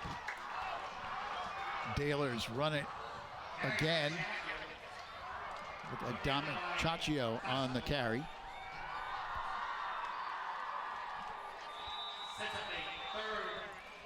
He came into the game with over 100 yards in the first 2 games, 115 yards on 12 carries. But now a big play here, especially for the Massapequa defense. 3rd down and 3. Chiefs trying to hold Farmingdale to a 3 and out. Lundeen looking to throw. He lets it fly. A lot of contact, but well over the head of Brian Hayden, his intended receiver. So Massapequa answers the bell defensively there as they hold the Dalers to a 3 and out. And now Justin Warshawski comes in to punt it away for Farmingdale. And Massapequa figures to get good field position here. Feast or famine for this Farmingdale offense today, either 3 and outs or touchdowns. High, short kick, very short punt, but it takes a good Farmingdale bounce across the 50-yard line and then across the 45. But Massapequa's going to start this drive near their own 45-yard line, down by 2 scores. But as we said, an eternity left of this football game, 7:49 left in the 3rd quarter. Remember, as Amanda reported, Kenny Galvin, after that last touchdown drive for Massapequa, dealing with apparent cramps. We'll see how and if he's affected on this drive, whether or not he could still be that dual threat quarterback that he's been throughout the first 2.5 quarters.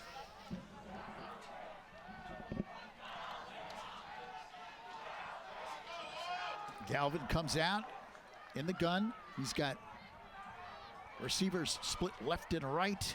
Fakes the handoff to Petrakis, takes it himself and runs it into Farmingdale territory and picks up a 1st down inside the 45. Well, he answered the question there on that run as he looked very effective. Made a couple of cuts. Picks up first down yardage. 1st and 10 for the Chiefs at the Dalers 45.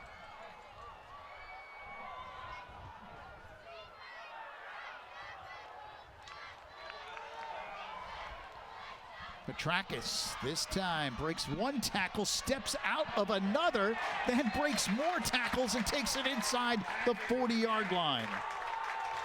These backs finish runs, and it's just so amazing to see that the initial contact in so many cases means nothing. It just means that it's another obstacle for a running back to get through. He was tied up by Carney. Sean Carney had Angelo Petrakis by the shoestrings. You got to wrap up this powerful back if you want to bring him down. Galvin flips it outside. Gibbons makes the catch and dives inside the 35. That's another Massapequa first down.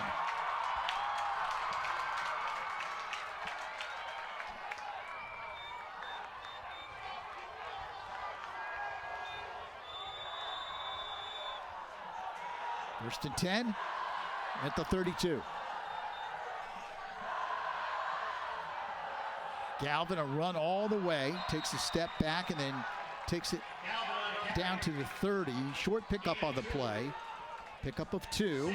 It'll bring up a 2nd and 8 for the Chiefs. Taylor's running their 3-4, looking much more traditional in their set, at least to this season.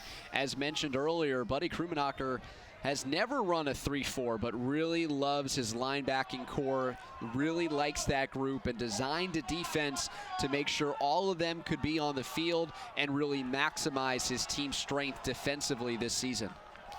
2nd down and 8. Galvin rolling out left side, and he is hit and dives forward, but a good job by Farmingdale that time to string the play out.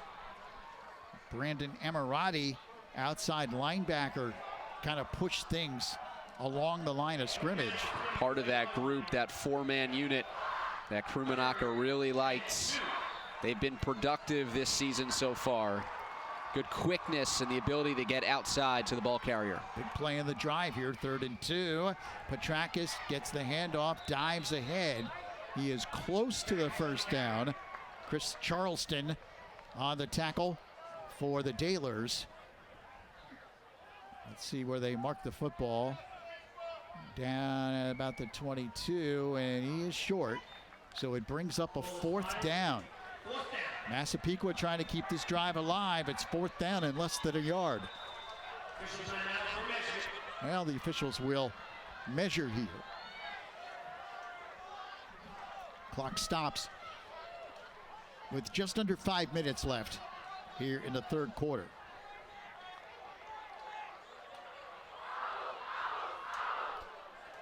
Hey, just want to clear up something, by the way, at the end of that first quarter, that we thought that the quarter had ended, but Farmingdale apparently called a timeout with 2 seconds left in the first quarter. And that was the reason for the mix-up out on the field. And you can see that Massapequa was just a little bit short. It'll be less than a yard here on this 4th down play.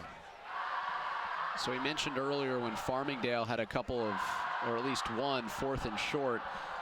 Wonder if the Chiefs have a play for Galvin just to take the snap from under center and push forward. The idea of snapping it back 5 yards just to pick up 2 feet. Well, Galvin does line up, though, in the gun. He's got twin receivers split out to the right side, and he's going to throw it to Gibbons, who's got the first down, takes it up the sideline, dives towards the end zone, and is out of bounds inside the 5. So how do you like that call on a 4th and less than 1? Well, why pick up 1 when you can pick up 22? First and goal, Massapequa at the 4-yard line. Great job by our crew getting that sideline look, but also the official as well, seeing that Gibbons, in his attempt to close the angle and dive to the pylon, did step out of bounds at the 4. Thomas Schnars better watch out down there. That'd be our camera guy. Tommy's ready, you know that. 4 minutes and 48 seconds remaining here in the third. Petrakis to the goal line, dives in, touchdown, Massapequa.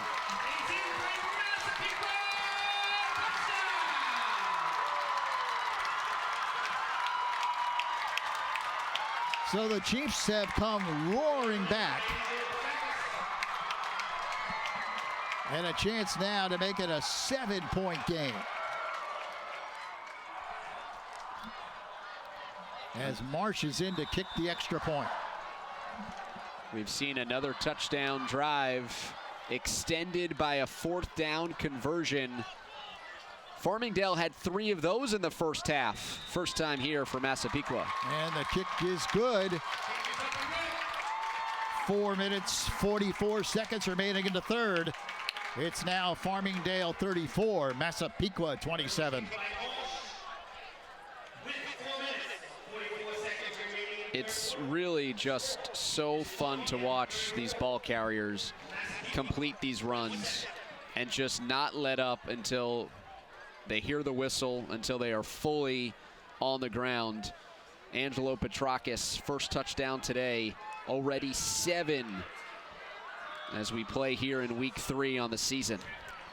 Excellent job by Petrakis also to hang on to the ball as he dove in. You might have saw on that replay Kevin Wilson stick his hand in there on the ball, and he wiggled it in the arms of Petrakis, but the senior running back able to carry into the end zone for a big touchdown. We've got ourselves quite a game now, 34-27 with 4:44 left in the third.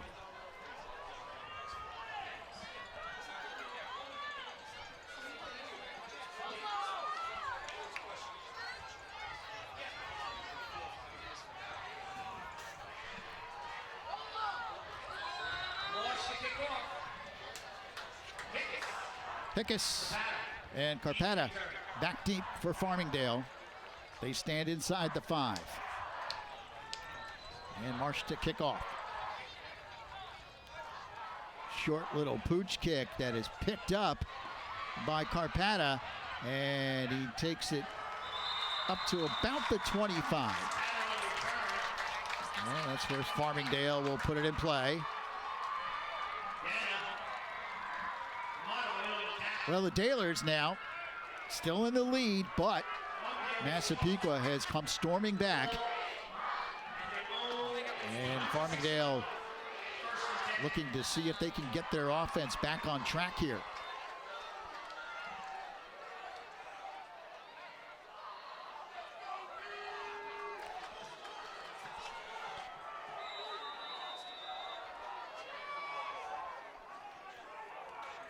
Twin receiver split to the left side. Handoff goes up the middle. Bouncing out is Wilson, still breaking tackles. And finally brought down by Dylan Costabile, senior defensive tackle, as he hangs on. But a pickup of about 4, 2nd down and 6.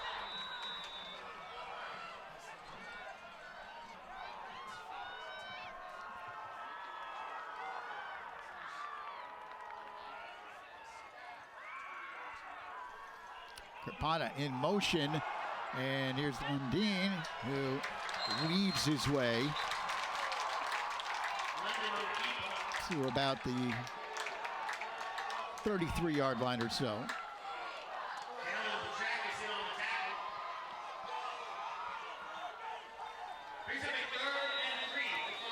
Third and 3 for the Dalers. This is a big play for Farmingdale, David. They do not want to go 3 and out the way Massapequa has grabbed the momentum over the last few minutes. Easy call would be Wilson. Maybe this is an opportunity for play action.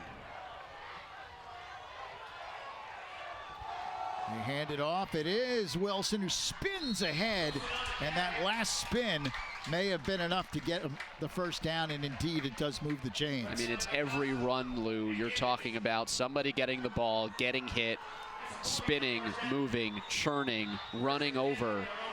If he goes down under initial contact, Farmingdale's punting the ball away.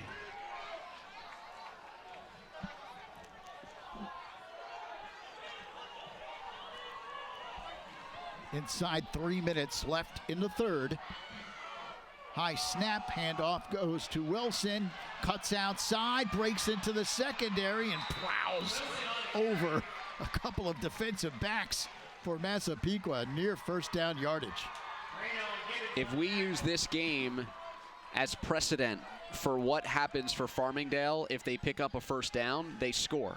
They've either gone 3 and out or they've scored on 5 other drives. Wilson, full head of steam, takes on both Gibbons and Moreno, picking up 10 yards and moving the chains.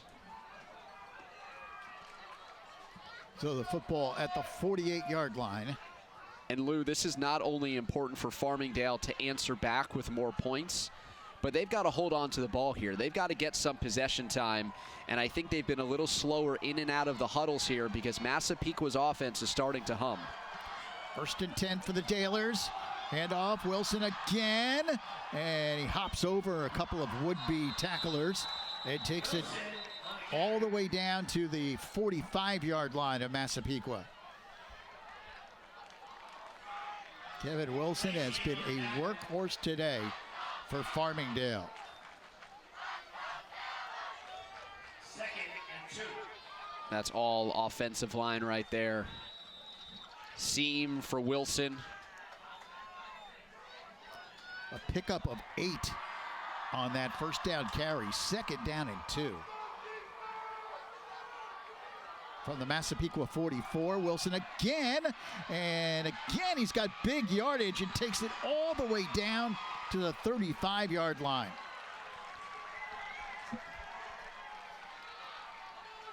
Nothing fancy here by Farmingdale. This is good old-fashioned smash-mouth football. It just looks different formationally. It's a spread. The quarterback is taking a shotgun or pistol snap, but the concepts of downhill running, trying to find seams between the tackles, the essence of the offense for Buddy Krummenacher and his Dalers. 1st and 10, Farmingdale at the Massapequa 35. And another handoff, this time off tackle. And a short pickup there. Chaccio carries the football. He picks up maybe 2. So 2nd down and 8 upcoming for Farmingdale. Final minute of play here of the third quarter. Farmingdale up by 7, 34-27. 2nd and 8, down to 20 seconds left in the third. Low snap, and Lundin takes it himself and skips over a couple of tacklers and tight ropes on the sidelines and picks up another Farmingdale first down. Stops the clock as well. That low snap potentially broke up the timing on a jet sweep. And I think Lundin just improvising there, getting into the second level and moving the chains. Don't expect Farmingdale, he was knocked out of bounds. I thought it was just a first down while the clock stopped. Would not have expected Farmingdale to run a play if the clock was moving. Twin receivers go to the left side with 9 seconds left, and they give us to Wilson, breaking tackles, dives inside the 20-yard line, and that'll be, should be, the last play of the third quarter. And indeed, it is. So the third quarter comes to an end. Farmingdale is on the march, trying to extend their lead. The lead was cut to 7 on this Massapequa touchdown by Petrakis, 34-27, heading to the fourth. Well, we go to the fourth quarter here at Massapequa. The big crowd has enjoyed a tremendous game so far. Farmingdale leading the Chiefs 34-27. And we're glad you could join us on this Saturday afternoon, wherever you might be watching in the tri-state area. Fasten your seatbelts for this fourth quarter. This should be a terrific closing period of high school football between these two great rivals. Farmingdale up by 7, but they are bidding for more. Knocking on the door here with a 2nd down and 5. And if you think that this could be 4-down territory, do they take a shot here through the air? Hand off to Wilson, dragged down from behind. Terrific defensive play by Marco Musso. Got penetration and made a big play for the Chiefs. And let's face it, David, that's how you've got to defend against Wilson. You got to hit him behind the line of scrimmage, because once he gets up ahead of steam, he could either be off to the races or run over the defense. 3rd down play, Lundeen flips it outside, incomplete, intended for Carpata. And now it brings up a 4th down for Farmingdale. They went to the screen on the far side of the field, to the field side, with this ball shading to the right hash mark. So long throw there for Lundeen.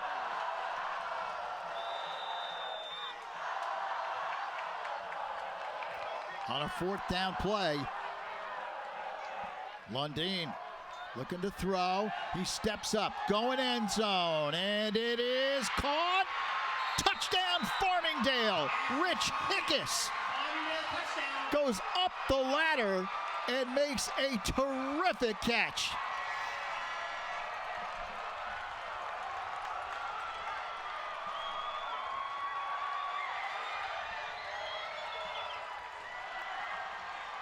Good luck choosing the play of the game between his one-handed grab for a touchdown in the first half and then this terrific climbing the imaginary ladder on a fade thrown to the end zone. And how about that confidence in that connection to throw it up on 4th down? Ramos said to kick the extra point. The kick is up, and it is good. 11:15 remaining, 4th quarter. Farmingdale back up by 2 scores, 41-27. This was fade the whole way. Set feet, throw up, single coverage, high point it, and then rip it away with a celebration to boot. Appropriate for the type of terrific individual effort. Thrown up well, give your playmaker a chance to make a play. And that young man did just that. An incredible effort as Farmingdale, again, his touchdown grab in the first half, that came on 4th down. That was a 4th down grab, as Farmingdale has either scored, in which they've done 6 times, or they've gone 3 and out, which they've done twice. Farmingdale with a terrific answer to Massapequa's surge. Now can they hold on against a Chief offense led by that man, head coach Kevin Shippos, that's been rolling here in the second half. Farmingdale up by 2 scores, but folks, if you think this game is over, then you haven't been watching. Massapequa. Why haven't they been watching? Massapequa certainly has the firepower to erase a 14-point deficit, and they have lots of time. 11 minutes and 17 seconds left in the 4th quarter. But what that drive also did, nearly 5 minutes, was to take time off the clock. A bit of a keep away while also scoring points. Double bonus there for Farmingdale on that last offensive drive. So Massapequa takes over at their own 27, a short kickoff for Farmingdale. Obviously looking to avoid a long kickoff return. It'll be 1st and 10 for the Chiefs at the 27. Massapequa put together a good drive on their last possession. Farmingdale came right back with an answer.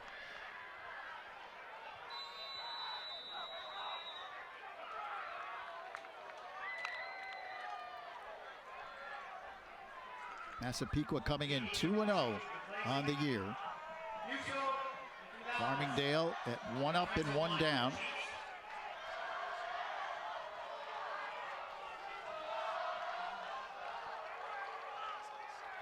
First and 10.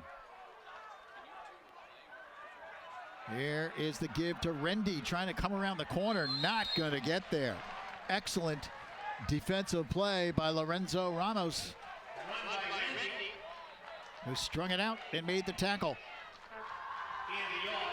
Pick up of maybe a yard. 2nd and 9 at the 28-yard line.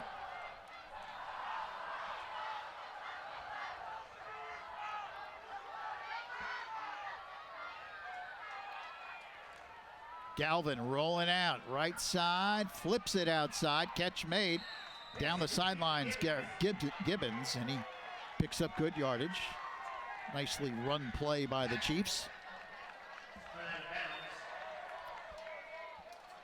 But he goes out of bounds at about the 34. So 3rd down at about 3.5 upcoming here for Massapequa.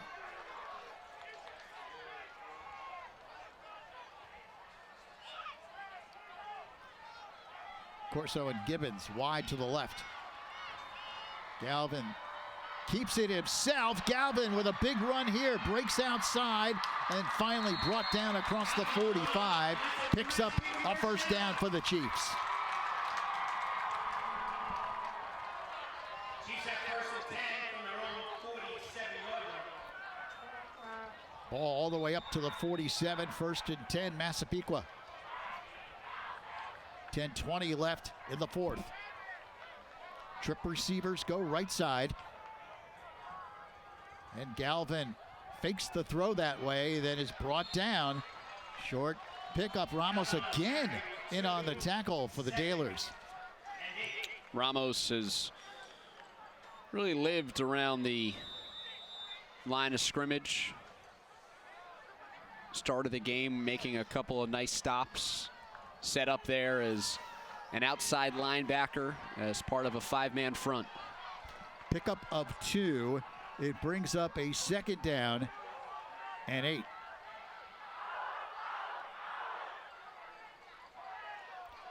Pump fake, Galvin now running for his life. He's in trouble, lets it fly. Penalty flag on the play, and then another penalty flag. So 2 flags down on the play.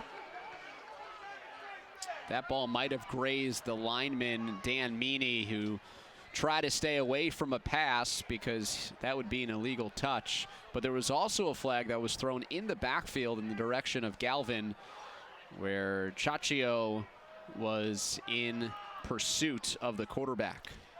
You wonder if the initial flag might have been a face mask. They're sorting it out, the officials are.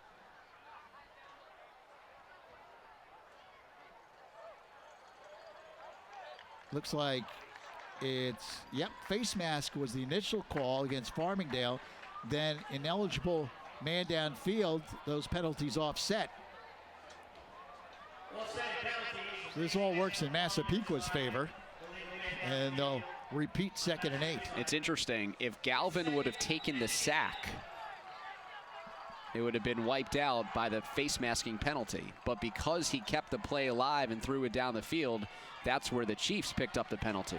Galvin fires. Brendan Kestenbly makes the catch. Farmingdale 44-yard line. 3rd and 1. He's short of the first down by about a yard. 3rd and 1. 9 minutes, 10 seconds left of the 4th. The Chiefs down by 2 touchdowns. Galvin's got the first down, much more, and he takes on 2 defenders head on. Kenny Galvin running hard out of that quarterback position. Stood up there by Tyler DeBlasi, free safety. He's been really strong against the run. Quick to come up into the box and help out the front 7. 1st and 10. Massapequa Galvin keeps it himself again. That one really gets clocked by Ramos, but bounces right back up. It's been the name of the game, the physicality, the tough running, the tough hitting. It's what you expect from Nassau Conference 1, and even more so this rivalry. Second down and about 5 for Massapequa.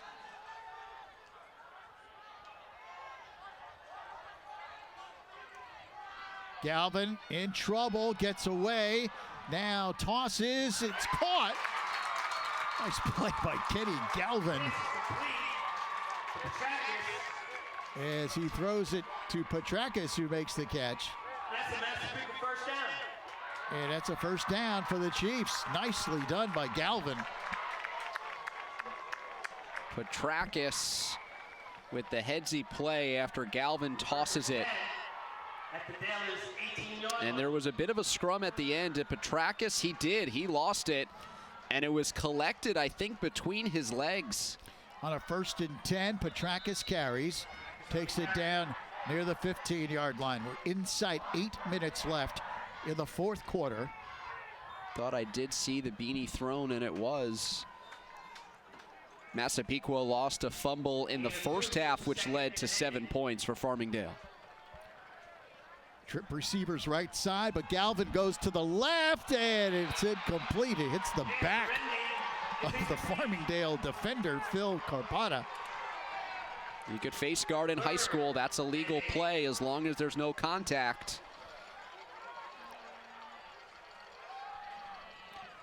It does stop the clock with 7:32 left in the 4th quarter. 3rd down and 8 for the Chiefs.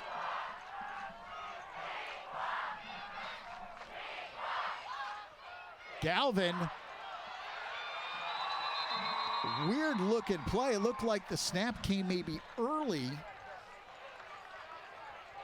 as the offensive line did not fire off the ball, and Galvin just had to take it himself. So now Massapequa is faced with a 4th and 9. A huge play to try to keep the drive alive. They're down by 2 touchdowns. Trips go to the right. Galvin rolling out on the run, fires incomplete. So the Massapequa drive comes to a halt, and Farmingdale will take over on downs. And that 3rd down play where the snap came early. You see the reverse a lot, where the center doesn't snap it and the whole line moves. Very rarely do you see the center snap the ball and the rest of the line not react. And in fact, that Kenny Galvin was even ready for it or adjusted to it was impressive, considering a lot of those times when the snap comes early, it becomes a play where you suffer a huge loss because the snap gets by the quarterback. So poor timing for the Chiefs to have a bit of a miscue in this tight game. So now Farmingdale has a 1st and 10 at their own 18-yard line, and the Dalers can really do some damage here to Massapequa with a long drive. They're up by 14 points. Here's the handoff to Wilson. Dragged down from behind. Wilson on the carry. Short pickup Brought down by Meany. on the play. Tackle made by Dan Meany. So a 2nd down upcoming, but the meter is moving. 6 minutes and 35 seconds left in the 4th quarter.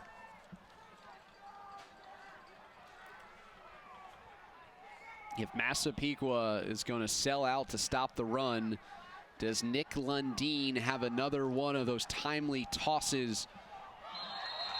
As Massapequa showing blitz, that was Musso. An encroachment against the defense. 5-yard penalty. 5-yard penalty marched off against the Chiefs. It'll bring up a 2nd down and 4 now. 2nd and 4 for Farmingdale. Farmingdale trying to hang on and come into Massapequa. deliver a huge road win against the undefeated Chiefs.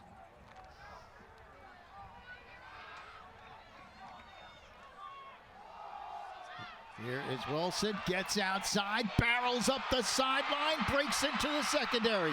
Kevin Wilson, one man to beat, and he's finally brought down inside the Massapequa 20. 56 yards, brought down by Moreno. It's a 56-yard run for Kevin Wilson. Wilson shaken up at the end of the play. A stiff arm in the backfield, and he is off to the races. Moreno with the angle, tracks him down. But the reason why Wilson got to the outside is because of a flag, because of a penalty that will bring this all the way back. A momentum-changing call here late in the fourth quarter. And the flag sits on the far side of the field at the 30-yard line.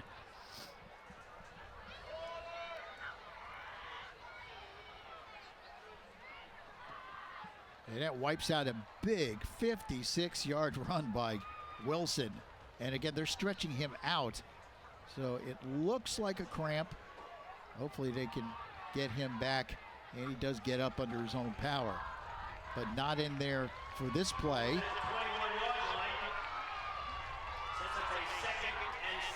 And that pushes the ball back to the 21. Second down and about 7.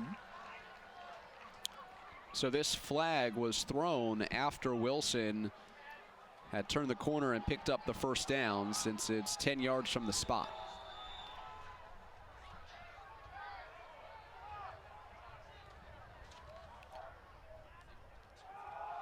Hand off.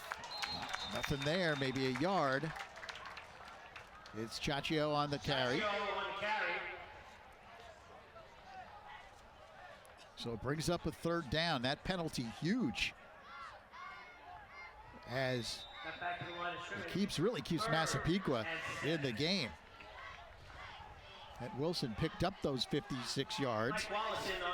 Farmingdale would have been knocking on the door again with an opportunity to put this one away. So big play here, third down. And 7 upcoming for the Dalers. 5 minutes left in the fourth.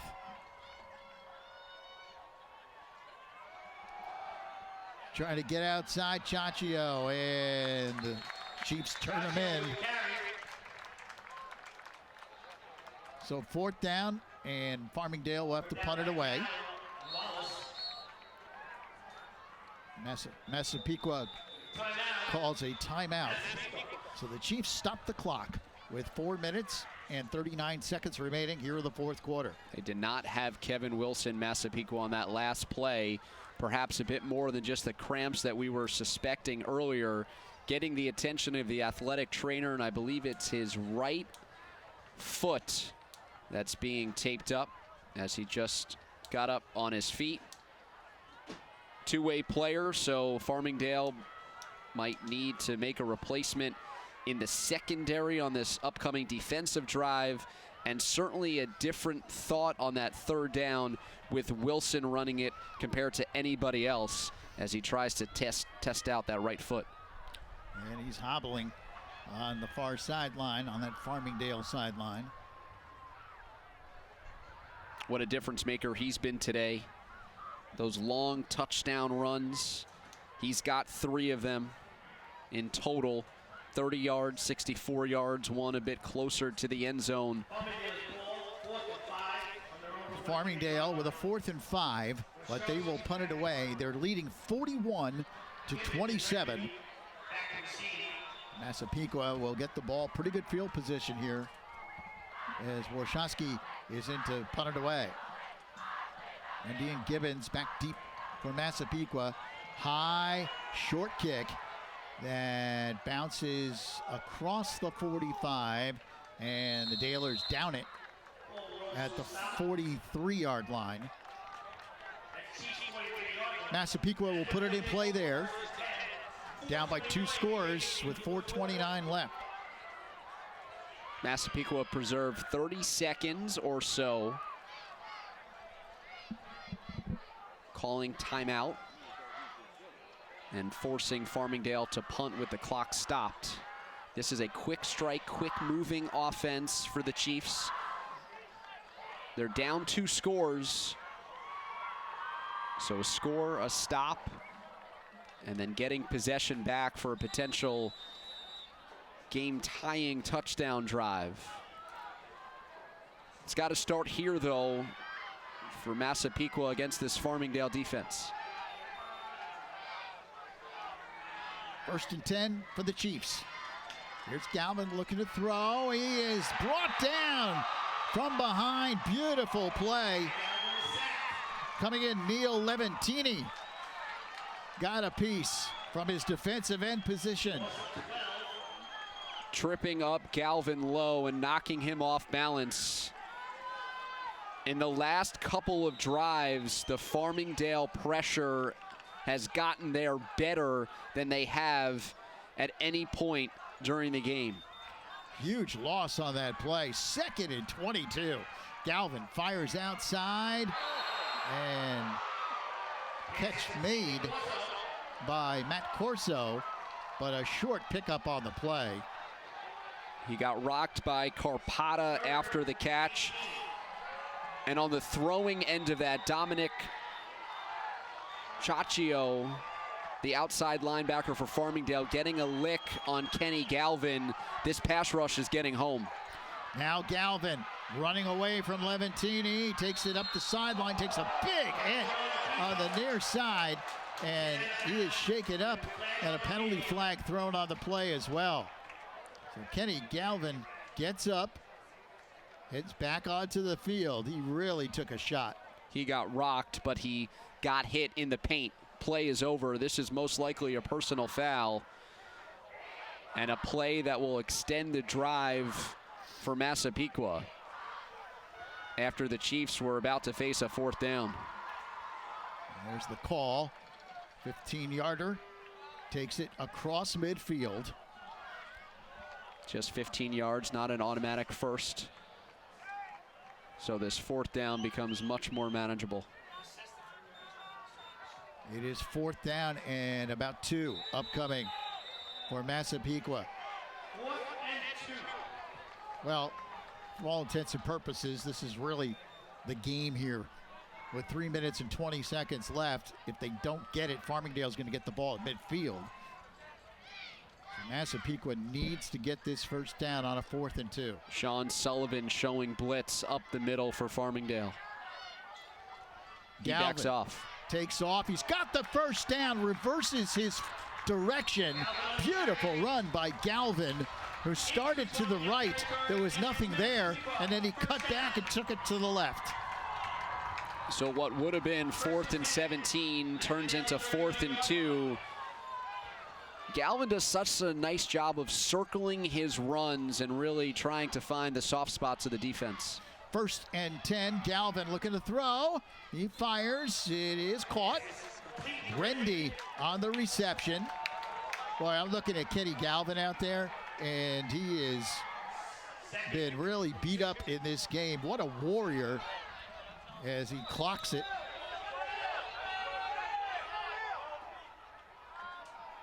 Massapequa contending that Farmingdale had 12 on the field. There was a lineman running off on the far side and appeared to have gotten off just in time as Massapequa tried to move quickly to the line to clock it and stop it with under 3 minutes to play. 2nd down.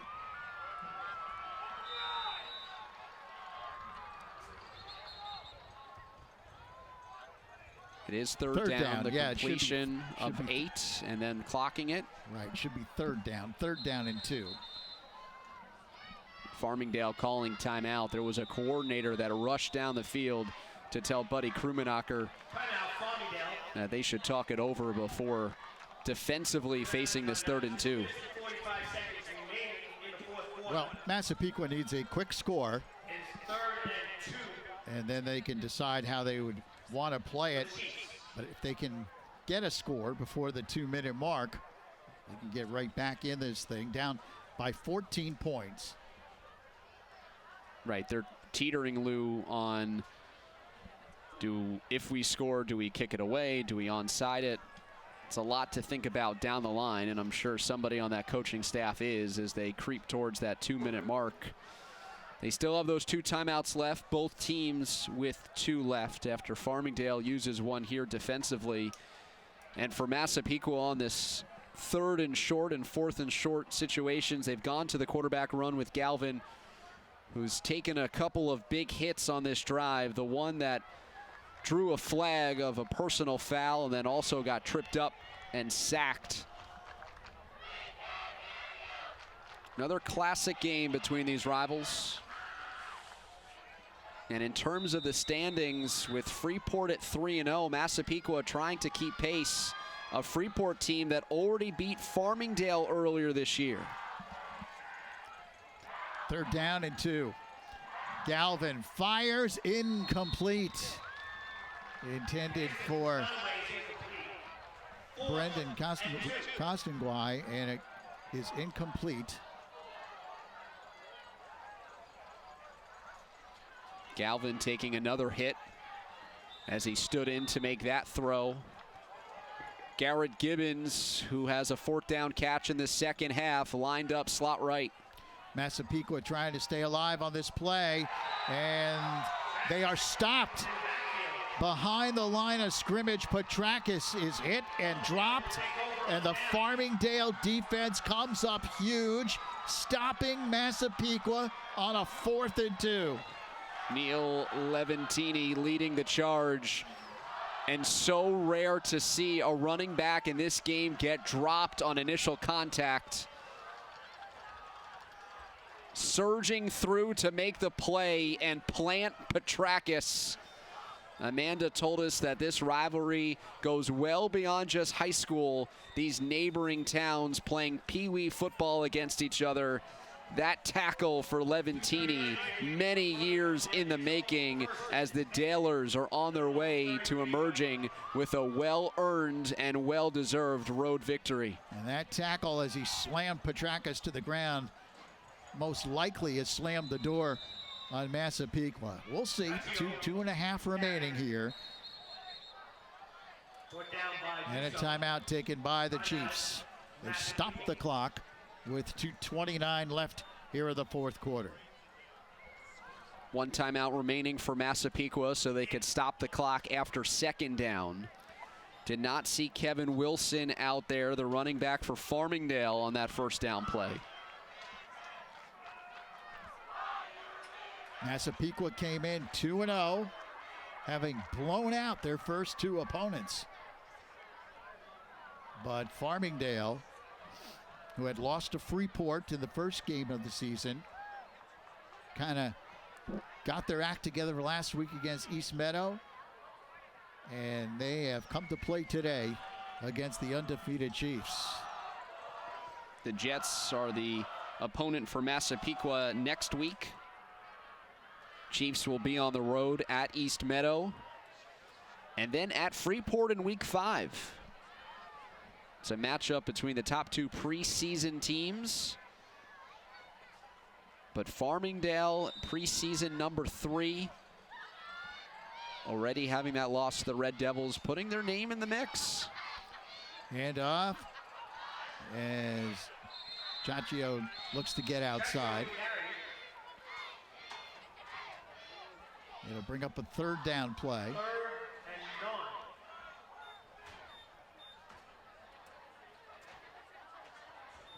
Looks like another timeout has been taken as Massapequa stops the clock one more time.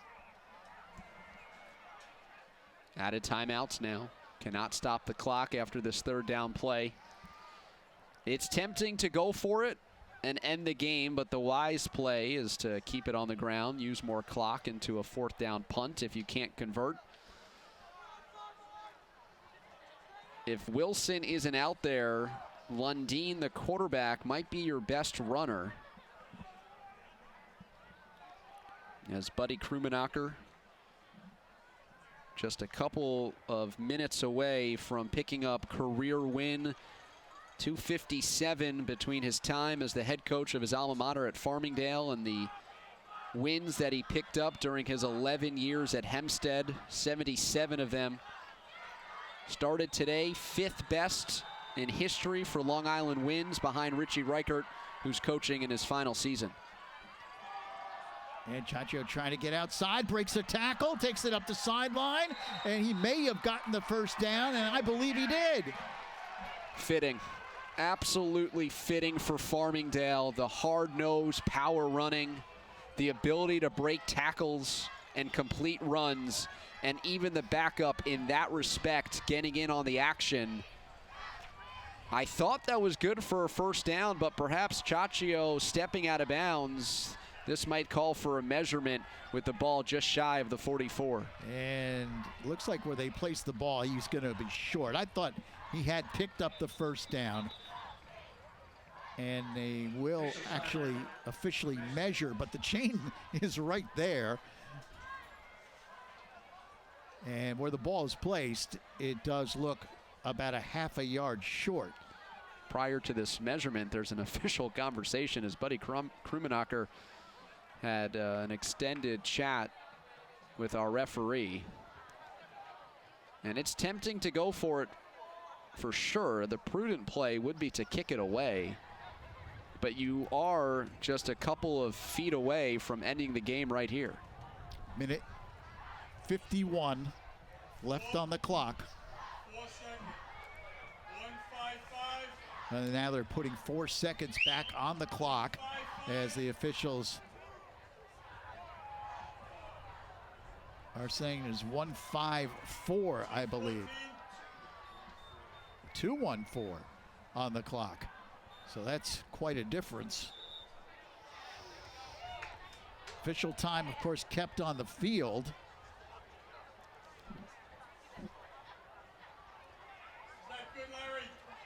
So the officials are saying there's 2:14 left in the game in the fourth quarter.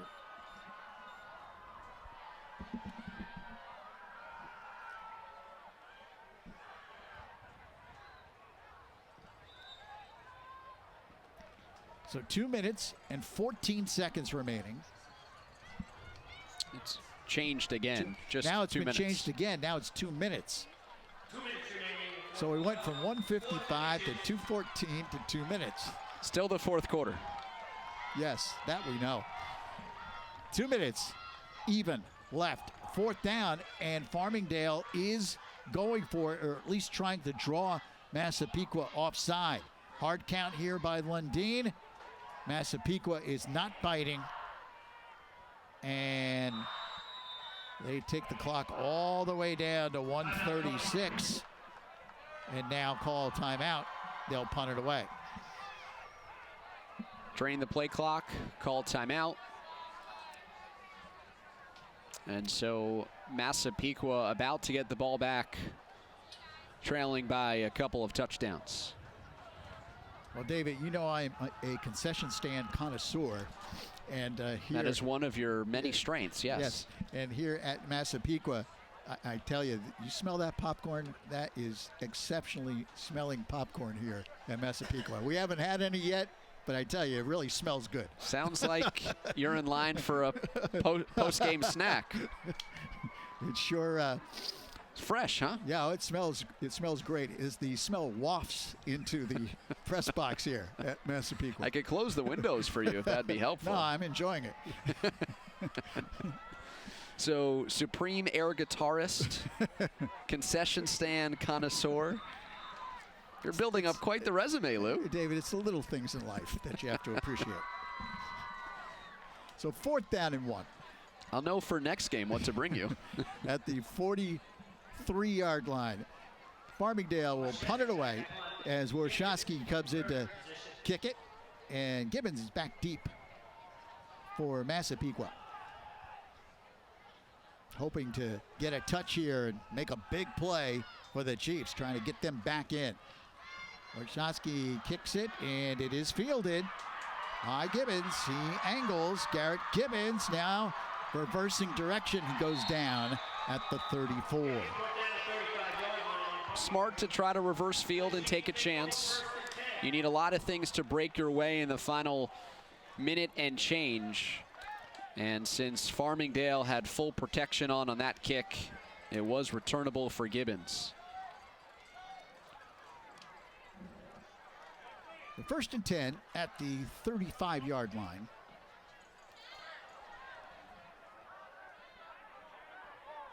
Chiefs need a big strike. Big quick strike to get back in this one. They're down 41-27. They have no timeouts remaining. Trip receivers go right side. And Galvin, one quick step, fires. He's got a man open.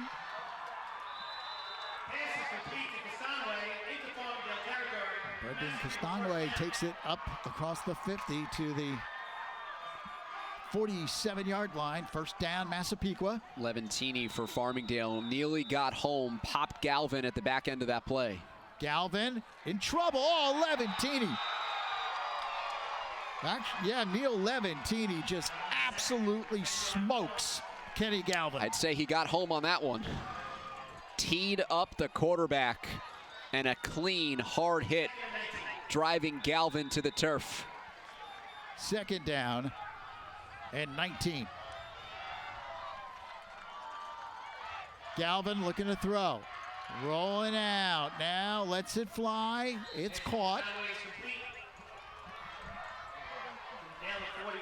Watch this hit by Levantini.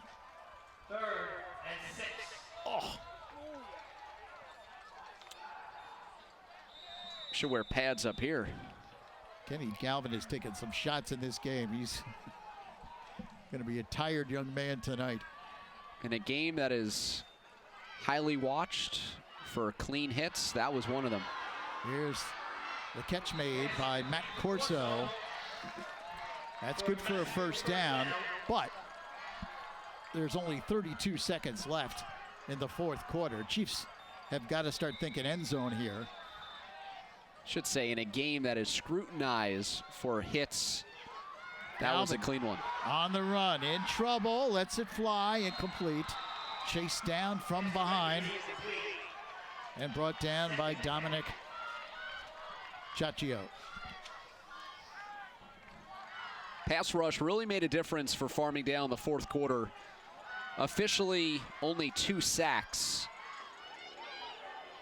But the Dalers front really wearing down the Massapequa offensive line, and it made the comeback that much more difficult for Massapequa because Galvin was under pressure in this 4th quarter.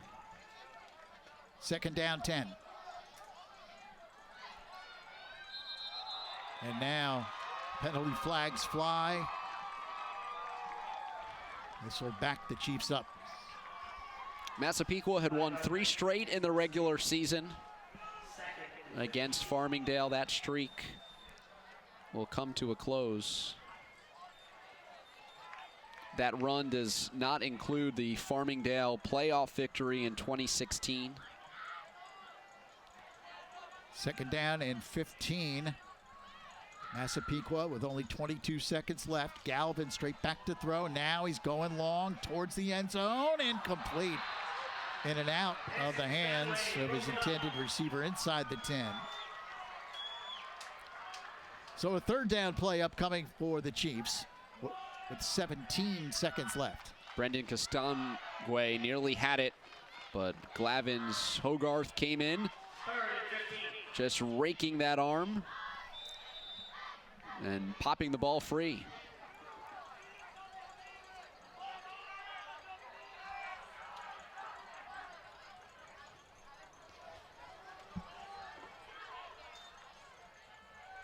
Galvin being chased on the run. Now he pulls it down and steps out of bounds. Well short of the first down. He does stop the clock with 10 seconds left. Good restraint by Will McCarthy. Was in position to put a lick on the quarterback. but he was already out of bounds. 4th down for Massapequa, 4th and 8 from the 33.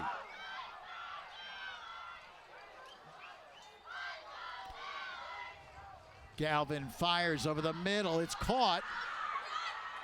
And that should do it. He is brought down. Well, 1.5 left on the clock.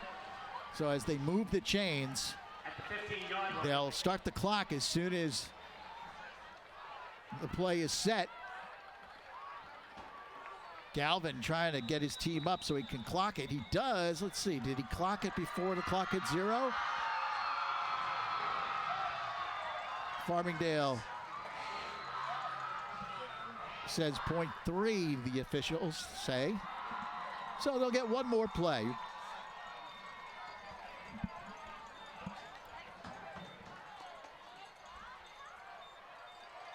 As Massapequa tries to get one more score here in the game. Galvin, game's final play, throws towards the end zone. It is incomplete, and Farmingdale has come into Massapequa and knocks off the previously undefeated Chiefs by the score of 41-27. Big win for the Dalers.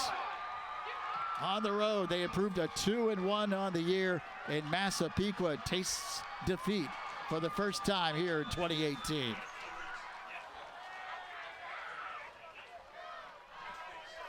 So a huge win for the Dalers. Farmingdale celebrates a huge win against their rivals, and we'll be back to talk about the Dalers' victory in just a few moments. Here on News 12 Varsity's Game of the Week. Welcome back to Massapequa, where Farmingdale has pulled off a big win on the road. They win it by the score of 41-27. And now time for our News 12 Varsity play of the game. And, well, it's actually two plays made by the same player. In a similar situation, 4th down for Farmingdale. Nick Lundeen throws to the end zone. Rich Hickes, one-handed grab, touchdown. How about a fade to the corner? Climb the ladder, young man. Incredible effort, even better celebration. And Rich Hickes, for his pair of 4th down touchdown grabs, earns today's play of the game. And now time for our player of the game, and he is standing by with Amanda Puglisi. Lou, the player of the game, of course, it's Kevin Wilson, who not only put his team on his back, but sometimes he had the defense on his back as well. Last year, a tough loss, 55-21 at home. So how much did that fuel you guys coming into this game? Every day, we just kept saying 55-21 every single day. It was my screensaver, actually.